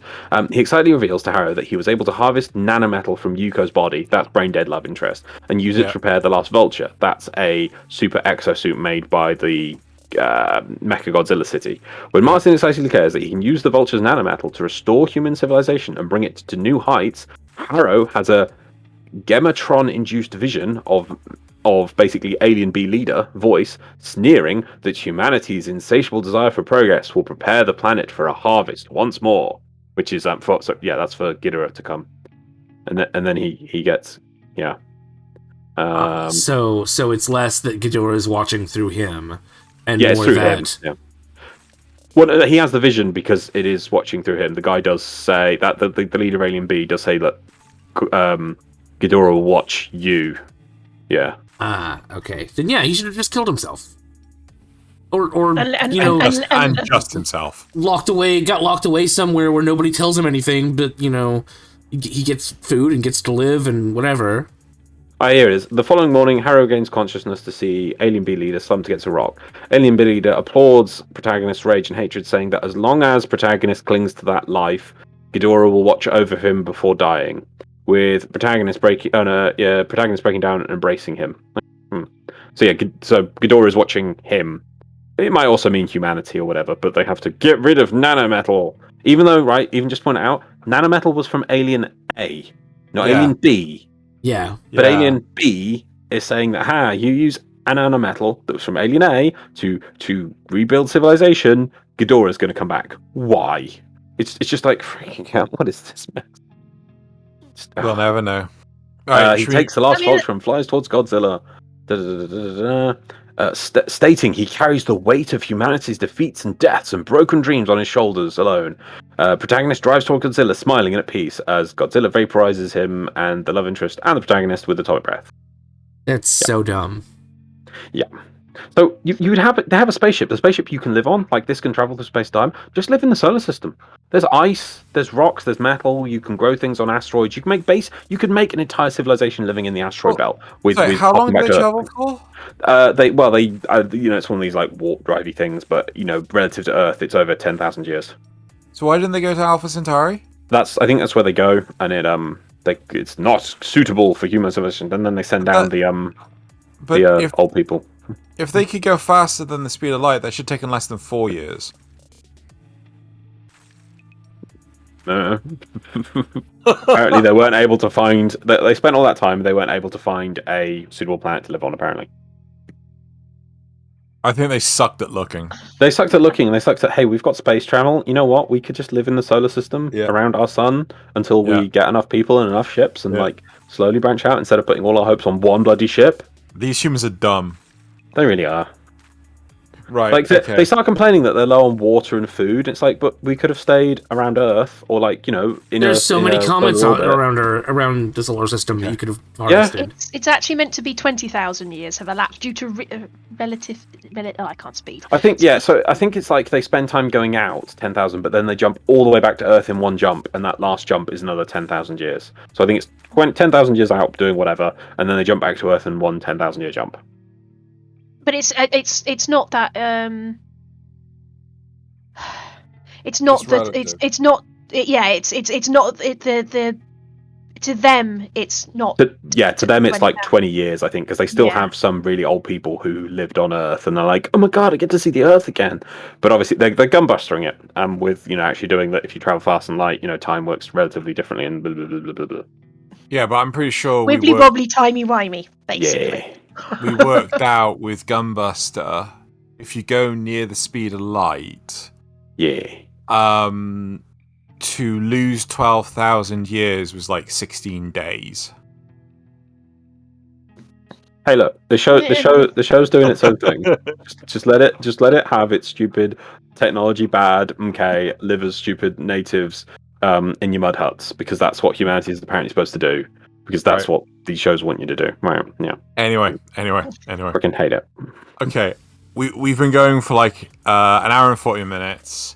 I don't know if you guys want to touch anything else. There's so much to Godzilla. I definitely want to talk about Singular Point, because move on to that. Free me from this horribleness. I think at some point we do need to have a talk about the original film, because we've talked about everything else. We'll finish on that. We'll finish on the original move. Okay, cool. Right, so... finish where it began. Could also probably bring back the eras. Like the starting question was talking about the eras, and we were sort of talking about where they fall and stuff, but we didn't actually go into the actual eras themselves. Sure. So that might be something to cover briefly, at least. Well, we can link them the wiki, which has the eras nicely broken up. Yeah, true. But, cool. Right. So let's talk about Godzilla Singular Point. I did hit the button. There we go. Right. Okay. So. This is on Netflix. Let's have some real anime on our anime podcast. Yeah. So let's bring the two together. Let's get some Godzilla in our anime and Godzilla. Right. So I know Yi and I have both watched this. Yes. Cool. I'm glad you confirmed that because I would look like an idiot if I was wrong. Honestly, I really enjoyed this series. It wasn't 100% Godzilla like, you know, anything else, right? This spent the majority of the series building up to Godzilla. It's I think a 12 or 13 episode series, and a lot of it really touches base upon how Godzilla, how Rodan, what was the weird armadillo thing called? Anguirus. Yeah, Anguirus. How they all exist and how they're coming into existence more than anything else. And there is also there is another kaiju which I can't remember. I'm trying to remember what it's called. I want to say it's like a play on salamander, but it's not. Right. This is Anguirus. That's currently on screen. I can't see what is on screen because I'm looking at wiki. Yeah, that's Anguirus. Yeah. So, while Yi looks that up, one of the really cool elements to this series is the existence of what's it called? I think it's either called red matter or red dust, or it's this new element that has been discovered. But there is something really critically important about the element in how you can reshape it into different states. So I think it has, I can't remember, was it 11 different states or something like this? Something like that. It's all down to how it's different dimensions and stuff and things like that. Yeah, I think I will get to the point, but I think they've theorized at least 11 different states, but they've only managed to actualize one of them, right? And the amazing thing about this state that they've that they've achieved is it refracts time and how energy can manifest from going backwards in time. And again, oh my god, I think this links into string theory. Okay. You don't have to worry about it too much. Yeah. But it was really, really cool in basically saying that effectively the existence of all of these kaiju comes from the fact that they're brought into existence from the future, right? They only exist because this red matter exists, and it's just coming from. But the problem is that because one particle of red matter exists, it's then creating more and more particles of red matter because of the whole being brought back from the future kind of thing. Am I making sense? And Godzilla is a source of it, isn't he? Because there's the other kaiju I was mentioning was I just literally looked it up and I can't remember what it is. Salunga. It's that thing that's trapped underground that appears and they have a bit of a problem with partway through. But it isn't Godzilla like a source of the red dust as well, which is a bit of a problem. I think it's like, yeah, all the kaiju are, or something along those, or Godzilla is specifically, or so basically they have to deal with the kaiju, and like in this instance, Godzilla is a bad guy, right? This is more traditional with the Japanese way of looking at Godzilla, as opposed to like America, like Godzilla good? In this one, Godzilla bad. Godzilla bad. Sorry. Oh no, go on. I was going to say that I like yourself. I like the series. I also liked how they handled Godzilla as well. They sort of took on the different forms and evolution idea that they had from Shin Godzilla, but they used it took a bit of inspiration from other kaiju that exist. So like one of his earlier forms is Snakey, so it's based on like Manda and stuff like that. He's a Eastern style dragon, effectively. Not seen much with Manda in it, but other than Final Wars. But yeah. The other side of this is that the mecha Jaguar. Shit, Yeah, we say Jaguar. Jaguar. Yeah, We say Jaguar. Jaguar. Sorry, when I was watching this, I was watching it in dubbed, and they kept on calling it Jaguar. Sorry, Jaguar, and I'm like, oh bloody hell, that got stuck in my brain so hard. I had to turn to you and say, is it Jaguar or Jaguar? And it was like, it was just down in pronunciation. Jaguar. Yeah, it's how Jaguar. it's spelt. No, I know, I get it, but I didn't know how it was spelt for the Japanese name of this mech. Right? Mech, robot. Whatever. Robot. But they do put a lot of exploration into this robot, and yeah, honestly, this is a really good fun series. There's so much exploring the world. You're exploring this cool setting and everything.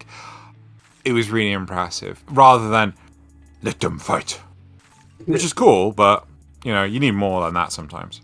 Yeah, I mean, I liked it as well. I liked that you did have it had a good balance again of the characters and what the heck was going on and things like that. But you also did have the let them fight sort of thing. It wasn't always with Godzilla, but you had monsters. I mean, I know I'm aware that some people were a bit annoyed that Rodan was essentially reduced to effectively being giant pigeons, and that got bigger over time. But still, it wasn't one Rodan; it was flocks of them. Yeah. That's kind of an interesting take on it, yeah. But it was like I say, it was an interesting way of taking the franchise that I don't think you could really do in live action. I mean, you probably could, but it probably cost a fortune. But anyway, it was just an interesting take on it, but it kept the element of what you expect from a Godzilla franchise: big monsters, lots of destruction. Humans flailing around wondering what the hell is going on, but also explaining it ish. Some of the explanation did feel a bit like technobabble at times, but it was fun. I enjoyed it. Yeah, it was very, very fun. It was a very good series, and if you haven't seen it, honestly, you should go see it. I think it feels like one of those hidden treasures of 2021 that no one knows about. Yeah. And that guy's cool. Yeah. He's completely, utterly bonkers. I told you they would come to this. I told you this one day the world will end. If you keep banging on about it, of course it will. But yeah, really good series. Yeah. Yep, I'm definitely gonna watch that. Okay, shall we now go to, unless anyone has any questions? No? Should we go to the origin of Godzilla? The OG, the original. Yeah. So, 1954, Godzilla terrorized Japan for the first time in response to the fact that nuclear weapons bad, and also it wasn't just the fact that Hiroshima and Nagasaki had bombs dropped on them. There was also an incident called the Lucky Dragon 5, I think it was. Effectively, it was a fishing boat that got... Yeah, Lucky Dragon 5 incident. It was a boat that got caught... A fishing boat that got caught up in the fallout of a nuclear test. Ooh. And it sort of gave the idea of... like... what nuclear radiation does to people. I think it was one of the sort of it was like in here it goes. Lucky Dragon 5 or Daigo Fukuryo Maru was a Japanese tuna fishing boat of a crew of 23 men that was contaminated by nuclear fallout from a United States Castle Bravo thermonuclear weapon test at the Bikini Atoll in 1954. And they suffered from acute radiation syndrome after the test. So it came into the consciousness and things like that. Ow! I just dropped the thing. Ow! I'm fine. Yeah, Godzilla essentially represents that force of nature, that super power. He's meant to be a metaphor for nuclear weapons. Yeah. The destruction, like the destruction that they cause, how it's pretty much unstoppable. Like you said, a force of nature. It's a natural disaster that just happens. Yeah. You know, it's something that, as much as we like to think we are in control of our world, something comes along and it reminds us we really aren't. Mm-hmm. Well, to quote the song, is it Nature points out? Nature points out again and again. What is it? It's along the lines of from the Blue Oyster Cult song. Is basically that nature likes to smack us down and go, nope. But I don't mind that. In this case, it made sense because nuclear weapons are just that powerful. Yeah, they are. It is a force of nature thing. But I don't mind like showing that there's like our technology can't solve everything, and that we need to know the hubris, and we are not the pinnacle of our knowledge. But I hate when it's like, thus technology is bad and we should get rid of it. That's the step I don't like. It's like no. There's nothing in most. I mean, we build Mechagodzilla. It's like that's like really cool and it's based on technology. And then even that they poison. I'm going back to the other show, but they poison that and then Nanomel freaking show.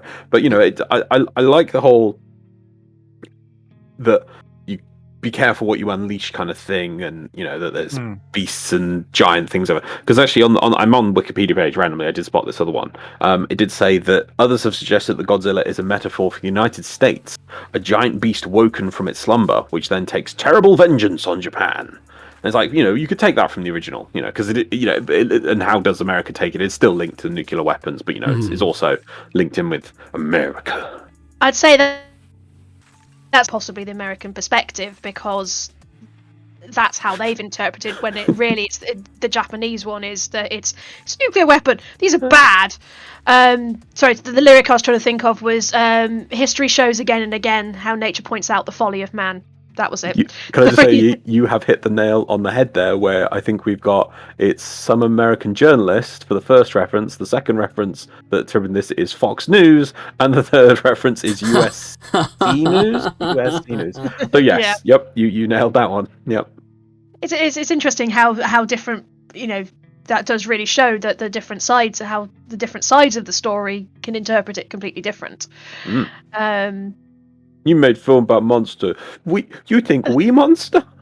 Oh no! It's like in one of the Millennium Era films. It's always a mouthful. What is it? Godzilla, Mothra, and King Ghidorah. No, I got it. Giant monsters all out attack or something like that. Yep. In that, Godzilla is not. He's not a hero. A lot from what I've watched of the Millennium series, he's not a hero in a lot of those films. But for this one, he's basically the living embodiment. I think they do tie it into the nuclear bomb as well, but he's basically an almost half undead monster, and he's the living sort of undead embodiment, I suppose, of people who were tortured in, like, prisoners of war that were tortured in World War II and things like that. So it's not just the nuclear side of it from Japan's thing, but it's also like an acknowledgement of how, the not so good things that Japan did as well at that point. Which is an interesting. I have found as an interesting take on Godzilla. He also looks really creepy. Yeah, because this one they didn't give him any like pupils or irises or anything. It's just like white eyes. And I remember when I was going through the screenshots and things, I was just like, oh my god, it looks really weird in this one. Yeah. I've got one of the Monster Art figures of him, and it's one of my favourites. I might actually get that out on display at some point. So it's like that. I thought that was, when I was watching it, that I thought that was a nice callback. It's also weird that technically Ghidorah is a good guy in that film, which is a bit of because he's one of the Guardians, basically. I thought it was weird when Godzilla, was a good guy in some of the old movies, but Ghidorah seems even worse, or even not worse, but like more. How do you get to that point with him? Well, again, the and this is where we could jump in with the eras and stuff. Is the Millennium era films are all effectively standalones, apart from Godzilla against Mechagodzilla and Tokyo S.O.S. They're all standalone, but their core point is they're all sequels to the 1954 film. Oh, okay. So the original. So they all tie in that way. So a lot of the time it takes from the fact that in the original he's not the hero. Right. He is this force of nature, so to speak. So it's sort of like how this era is different people's take on a sequel to Godzilla. That's what it seems to be, apart from Final Wars, which is just them going, of course you're a hero! Of course. Have monsters! And, yeah, Don Fry, for some reason. But, yeah. That's really interesting. Yeah. So 1954 was the start of it. It just went from there. So what era was the 54? Was it its own era? It falls into Showa. Okay. So Showa runs from 1954 up to I think 1975. Yep. I think it is. So I can quickly read them out because I've got them listed here. Godzilla raids again, King Kong vs. Godzilla, Mothra vs. Godzilla, Ghidorah the three-headed monster, Invasion of the Astro Monsters, Ebra horror of the deep, Son of Godzilla, Destroy all monsters attack, Godzilla vs. Hedorah, Godzilla vs. Gigan, Godzilla vs. Megalon, Godzilla vs. Mechagodzilla, and the Terror of Mechagodzilla. For everyone else's benefit, I just want to throw this out here. Like Japan's really on point when it comes to releasing. They're like one movie a year. Oh yeah, right. They churn these out. They really do. I mean, I think I'm pretty sure Godzilla vs. Gigan and Godzilla vs. Megalon effectively they reuse sets from Gigan. Gigan is not particularly good, but there's like a theme park and stuff that they use as the base, and you see it's used again in Megalon, but it feels as though they were saving budgets because Godzilla vs. Mechagodzilla was a lot better than those. They were awful. Well, Megalon's it's that one's just on drugs. They all are. It's just different levels of drugs by this point, but. That's the one with Jet Jaguar in. Yes. Yeah. It's so weird that they actually did an episode of MST3K about it. To be honest, I'm not surprised because oh my goodness, yep, that is one you could MST3K really well. I'm pretty sure me and my friend who I was watching it with were MST3King all the way through it. Sounds about right. Yeah. I can't remember if I've actually watched Terror of Mechagodzilla. I don't know if I've got round to it yet. I'm working through the Criterion collection box set that they did. There he is. Oh. Yeah. Yeah, he's from Atlantis. And for some reason a bug. Yeah, don't ask. Just just let it happen. Just let it flow over you. So Megalon's from Atlantis. Jet Jaguar is built by some guy. Yeah, and his kid brother or something like that. I can't remember how. There's always a child in a cap with a cap. Oh. So what's the next era? So that was the Showa era. The next era is the Heisei era. I like this era. Heisei starts in 1984, I think it is, up to 1995. Yep. I'm doing this with that through memory. I'm quite happy with this. The first one is. These are the ones I saw the most when my dad was watching them. Yeah, that would make sense. I guess. This one's an interesting one because it starts with 1954 as the first film, and these are sequels to it, but it's one big story arc. I mean, it's one big story arc and it meanders off, but you get things like they introduce Baby Godzilla and he grows up through the films. He goes Baby Godzilla, then Little Godzilla, and Little Godzilla is so cute. It's adorable. I saw a... Actually, I probably should have given you that meme. But it's a meme that's basically, you've got Grogu and... Oh, what was it? Let me find it. Where did I put it? Well, if you want, we can actually add it into the memes afterwards. Okay, I'll dig. I've got it saved here on my desktop, so it'll be our honorary guest meme. But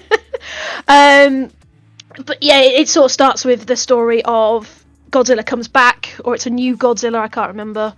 I think it's a new Godzilla, and then because they kill him at the end of the 1954 film with the Oxygen Destroyer, which we have mentioned before. A new Godzilla comes back, starts attacking. There's different story plot points along the way, and the last film in the series is Godzilla vs. Destroyer, which is a mutated form of the Oxygen Destroyer. Isn't it also Godzilla vs. Future Godzilla? No, there's Space Godzilla. Space Godzilla. I want to quickly touch upon that, because I saw screenshots for this, and I was just like, "What the fuck am I even looking at?" Like, it's Godzilla with crystals. So I saw this, right? I saw another one where it was a much close up, and it's like, "Oh, cool, he's got a mohawk." This is the one I saw, right? Oh, cool, he's got a mohawk. And then I saw the other one. I was just like, "No, he's just gotten spiky. He's just taken all of the spikes." Yep. Like. If I remember correctly, and I might be completely wrong with this, but the second film in the Heisei era is... where's it gone? It's then followed by Godzilla vs. Biollante.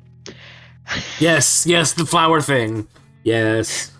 Giant mutant rosebush. Yeah. Giant mutant rosebush, which is destroyed, and then it's turned into dust and it goes off into space. And I think somehow, wibbly wobbliness, Space Godzilla is the dust that comes back down, effectively, or something like that. Okay. Oh my god. Also, the suit was reused in a series called Grand Caesar, which it's Toho's attempt at Super Sentai and Power Rangers, and again that's just fun. It's sort of a recolored version of that suit is used for one of the monsters that comes back a few times. Anyway, so you've got that. It then has a bit where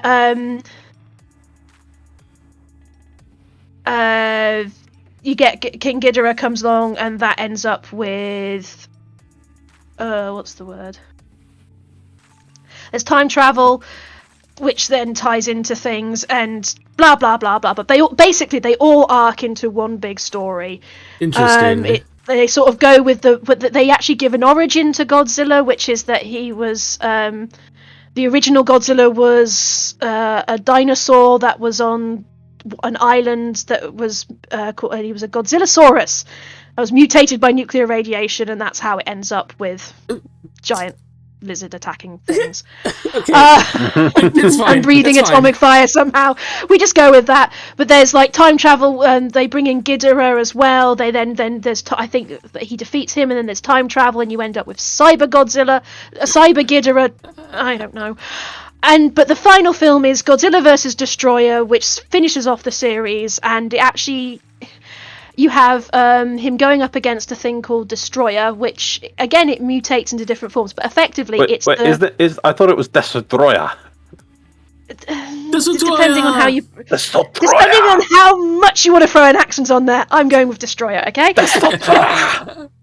Yeah, I only picked that one up because again, as I referenced it, the AVGN thing of it, and he goes Destroyer. So I was like, okay, I like it. Sounds cool. But that is like the mutated version of the Oxygen Destroyer that killed the original Godzilla, and it ends up with Godzilla dying. He's at the point of death anyway. He's going through a nuclear meltdown. Called Burning Godzilla, which is why in King of the Monsters, when he goes orange, I'm going Burning Godzilla, Burning Godzilla, Burning Godzilla. Yeah, okay, stop it. Yeah, me and the friend I went to see that with were just geeking out through that film for various reasons, and that was one of them. So, sorry, spoilers again. Godzilla dies. Destroys Destroyer, and then everyone's like, "Oh no, Godzilla died! Oh wait, this little baby one. What's happening?"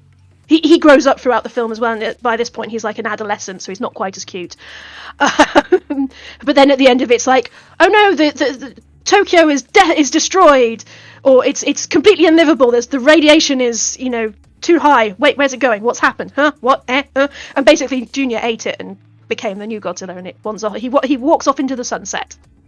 For that, never to be seen again. No, because that's when the era ends.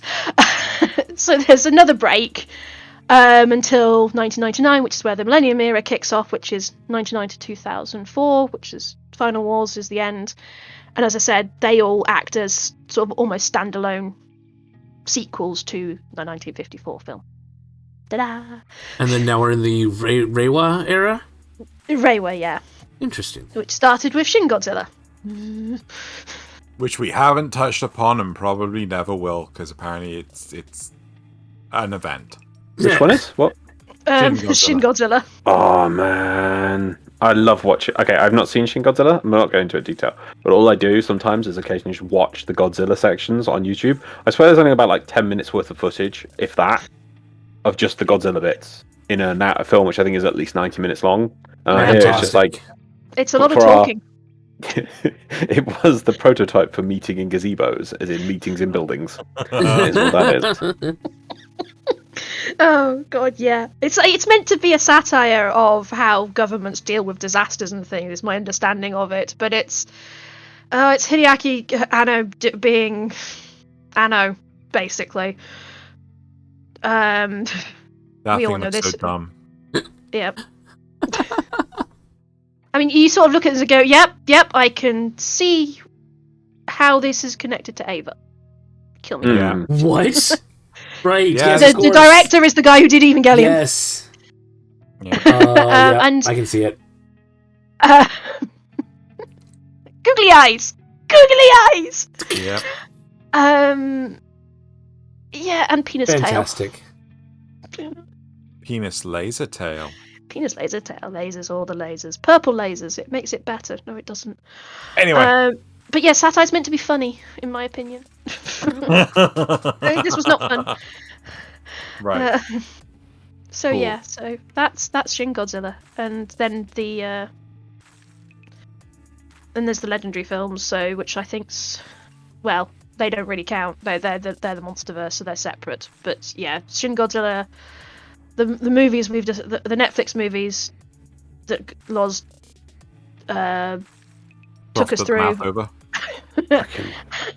and Godzilla Singular Point are all part of the Reiwa series, or era. Interesting. Film from that, and then you've got also, I mean, Shin Godzilla was popular. I don't get it, but I remember sitting there in this. I remember sitting there in the cinema thinking, that whiskey tasting that we did not long ago for the 1954 movie, would have been so much better. This film would have been the much better one to do this with. It would make it interesting. For some strange reason, Evangelion is a huge, massive cult following in Japan. Like, it's a huge hit in Japan. I wouldn't be surprised that's what popularized Shin Godzilla. Possibly. I mean, the only reason he did it is because the guy who was doing the special effects had been asked to do a Godzilla film, and he's just like, please, or wanted to do a Godzilla film, and he's best buddies with Anno, and was just like, gimme. I mean, it does mean we're going to get Shin Ultraman and Shin Kamen Rider, and Ooh. I'm interested because I like that stuff. Yeah. But at the same time, it's still Don't ruin Anno. it. Yeah. Well, it's not. Well, I can ignore if I don't like it. I can ignore it. That's what I do with Shin Godzilla. Yeah. I don't think it helps with Shin Godzilla. I don't really particularly like the monster. It's like, look at me, I've got a big head and little arms. I don't think you saw me through. People get that reference. Sorry, Shin Godzilla is that? You don't like Shin Godzilla? I like the final form, but only because, like, when you see it, it just looks, it's evil and malicious, and it just looms over people, and it just it's evil. Yeah, but he's still got googly eyes. Not quite as big googly eyes, but and he just sits there with these little tiny arms. Just like no. Like I say, it just brings back that line from Meet the Robinsons. So, to me, anyway. I think we have run our course with this lovely conversation, this lovely in-depth look of Godzilla. There's so much more that we could in-depth deep. We only got halfway down to the Mariana Trench, and like, whew, I think we've bit off more than we could chew. It's been a journey. I think we've bit off more than we could chew. And we could probably let's go back and see if 20,000 years has passed on Earth. Yeah. Probably has. Right. So I think we should. Let's round up the episode. We've had a good long talk. Let's bring the episode to a close. We all good with that? Yeah. Okay. Naz has already hit the button. So. Yeah. I thought you were cueing me to hit the button. I was. But anyway, right. So moving on to the supporter questions for this week. So Zrugel asks, before I read out Zrugel's question, I just want to say thank you for listening to our podcast so far. We really appreciate all the likes, comments, and comments everyone leaves on these episodes. Zrugel also asks, do you read manga, physical or digital? Digital for me. I have, but I don't do it very often. Yeah. Oh, okay. Yes. Yes, I do read manga. I'm in a mix. I generally I'll buy omnibuses of stuff that I like, apart from the Sailor Moon ones, because they've only released those as Eternal editions separately. But they're smaller-ish, width-wise. But yeah, I try not to. I try to read stuff digitally if I can, but if I particularly like it, I will get a physical copy of it. I try to keep it digital only because it can take up so much fucking room. Mm-hmm. Yeah, I think if I did, it would be digital. Yeah. Yumikana asks, do you have any anime that you think would have been better if it was made at a different time? Oh, well, obviously Ava. People have said that the remakes of those have been really good. Yeah, I still haven't watched that fourth movie, but like, the first two movies are really, really good. Samurai Troopers, I really want them to remake. Gunbuster. Samurai Pizza Cats. Oh, hell yeah! Oh no, that can't be remade. The whole point of that was that it was stupid. Yeah. Yeah, it could still be stupid with a bigger budget and more seasons. I don't think you'd get... Well, are you talking about the actual Japanese version or the dubbed version? Because the dubbed version is very much a product of circumstance. Oh, fair point, actually. Like, I don't think you could get away with nearly as many of those jokes. Well, also, I don't think they'd lose the blooming scripts. Yeah. Now. It's like that other one that we talked about, that people call the first abridged series. I can't remember the name of it. You know, the one with the really crazy dub. Another one you're talking about. We watched it and like we were just laughing at so many of the really, really inappropriate jokes that we can never repeat ever again on the internet. Ever. Yeah. Oh, what was that called? Some ghost stories. Yes, I think that's it. Yeah. All right. I have to leave that to you. It's amazing. So, we just watch it. Anyway, so then we've got the Prophet of Zephyr. Last week's show was all about the military in anime. Having seen the best and worst of it, how competent do you think the Kanpai Cast would be at escorting playing cards? Someone want to explain to Yi first. Yi? Yeah. Remember Yu-Gi-Oh? Yeah. Do you remember Yu-Gi-Oh DX? I thought it was GX. GX? No, I only ever really watched the first. Yeah, but same here. But they did a sequel series where they have they all go to a dueling high school and they have to learn how to play trading cards on an island. It was set up by Seto Kaiba. The military clearly seems to have nothing to do because in one episode they deliver one briefcase of rare cards. This takes a small carrier fleet to deliver. Yeah. complete with landing craft, an armada of helicopters, and multiple boats. One What are briefcase these, like, of rare cards. I kind of expect that the god cards or whatever they were called, but what the hell were these things? Yeah, I don't know. But then all the cards in the box are bought by one teacher, so who knows how much he gets paid. Personally, I think that, like, if it was up to us answering this question from Thaylien, like, I think the cards would go missing. Yeah, Oh, definitely. 100%. That's exactly what I was thinking. Okay. We got attacked! I don't know what role they were. Right. They overpowered our small fleet. Of dinghies? Of pedal boat? Yeah, like, yeah. Pedlos, we were on Pedlos. Yeah, there you go.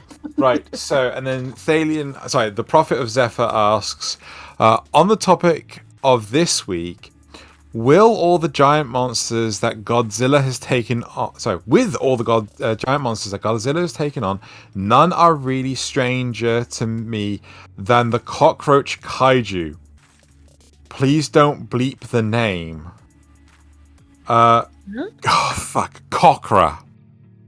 Right, that's the name of this cockroach kaiju, right? Of course. This strange cockroach with human features eventually made peace with Godzilla. But because of the stigma towards cockroaches, how much help do you think she really was when she supported Godzilla? Godzilla's run for the US Senate. This has got to be a comic. This has to be a fucking comic. Oh, yeah, it's got to be something weird. Have you seen the movie Joe's Apartment?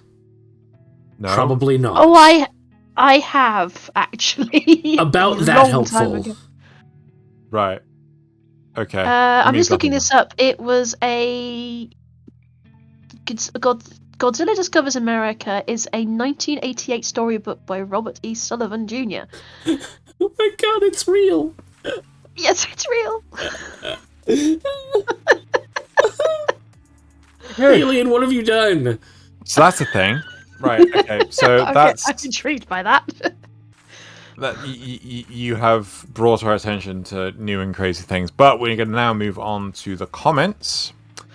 So, from last week's episodes, Rugal says, I find Tanya the Evil interesting.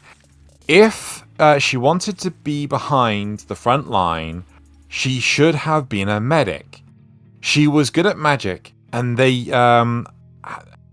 have medic magic for medical needs. Why did she go on the front line? So, like, I thought that was quite interesting, but it kind of medical magic. It kind of ruins Tanya. We can't ruin Tanya. I think no. It's more that, I mean, it would be very. I think it would take time to get high up in the medical thing. Whereas if you get high, and it would be very hard to. Even then, you'd probably be told where to go. So you could be deployed to the front lines as a field medic. In fact, I imagine a lot of the early ones, young medics probably were sent close to the straight lines. Whereas if you get yourself in the main military up to a high level and you're teaching, you're going to be in the back. If you're high level and you have control of where you're allocated, you'll be in the back. If you're logistics, you're going to be in the back. If you're special intelligence, you're going to be in the back. There's a lot more optional roles to hide in the back somewhere in some nice comfy office than if you're doing something practical like go heal people who have been shot. Yeah. The only issue for Tanya is that's not how the plot wanted to go. So, right. So then Thaylien says, since you guys asked, there's a tech tree for specializing into long questions. If you go into speech, then on the general deception side of the tree, there's a stackable perk called BS.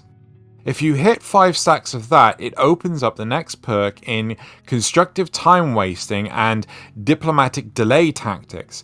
Get those and you can write pretty much anything about people and people have to read it all the way through before they realize just how much of their life you've sucked away and can't get back purely due to the way you phrase questions. I expected that to go on at least twice as long. Yeah, disappointed, Thaylien. Should have been longer. Right. That sounds like a bard that I play with or play D&D with. Do you play with Thaylien? No. Right. Okay. So that's it for the comments. Time to move on to the memes. So the first meme for this week. Now that you might need to make it bigger. So do you need us to pause? Can I have links? Can I have some links? Yeah, sure. I can link you. I can link you both. So yeah, Thaylien. Nasuth, you do the thing. I'm gonna link it to you, and I'm gonna open up myself. There it goes. Okay.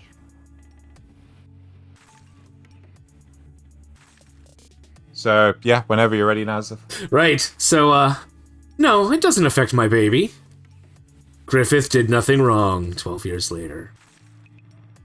Yeah. It's just I don't get it. I don't get it either. Oh. Oh no. Oh. Okay, this is a Berserk reference. something weird is happening. Do you want to pause it? Yeah, I'm gonna. Right. Okay. So we got a problem with the formatting. We'll work it out for next week. But no. Okay. Sorry. What is this format? I don't understand it. Right. So, smoking and drinking wine. No, it doesn't affect my baby. Pregnant. 12 years later. 12 years later, baby is born and grows up. Says Griffith did nothing wrong. Did nothing wrong. Do you know what Griffith did? No. Okay. Have you not seen Berserk? Oh no, that's right. You haven't seen Berserk. No, I haven't. Right. Shit. Griffith. I won't spoil it because I'm not going to spoil it because you have to see that moment for madness that it is. Okay. Let's just say Griffith did a lot wrong. Yeah. Okay. Yeah. A whole lot wrong. Okay. Metric F ton of wrong did Griffith do on that day. Okay. So hashtag did Griffith did nothing wrong. Yeah. That's the joke. I don't want to spoil it. I'd love to explain it, but I don't want to spoil it. Because... Those who know. Oh, you have to watch it. It's so good. Okay. Right. Okay. This is gonna be the last one of these for a while. I promise. Do you really? I don't. What do death metalists sound like when they nut? Huh? Sorry, that was a strange thing to ask. Why? Huh? You know what death metal vocalists sound like? What do they sound like when they nut? Okay. Ooh, Yeah. Sorry. Yep. Okay. You're welcome. Beginner. Pro. God. Yeah. Oh my god. What the hell is the God one? It says, together they all decided to create a full lap bed. I have no idea what this is from.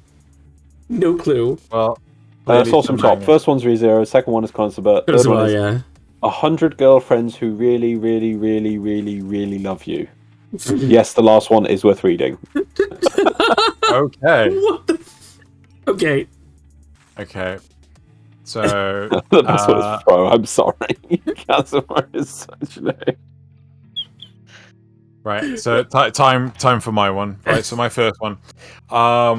So the blue pill, $1 million, or the red pill, your favorite anime will get a season 2. Weebs, just go for the red pills. Come on, if you have $1 million, you can pay to get it made. How cheap do you think it is to make this stuff? Okay, you just didn't know what you did. You haven't really invested. Yeah. Okay. All right, my second one. Just got my booster shot. Because you have to get the booster shots for the COVID. Third booster shot. I don't. There's a big push in the UK to get people boosted because it's about to run rampant yet again. Yeah, and we're talking about High School Double D. It's High School DxD, you see, and there's a character who has a red arm like that, which is his sort of weird power, and he has to yell. It yells "boost" to double up his power, and it's a thing that grows out of one of his arms like that. So this is my version of Griffith did nothing wrong. Essentially, Xeno didn't get that one. I don't get this one. Okay, got it. I like the title as well. Yes. Side effects include a sore arm and the voice of a Welsh dragon in my head.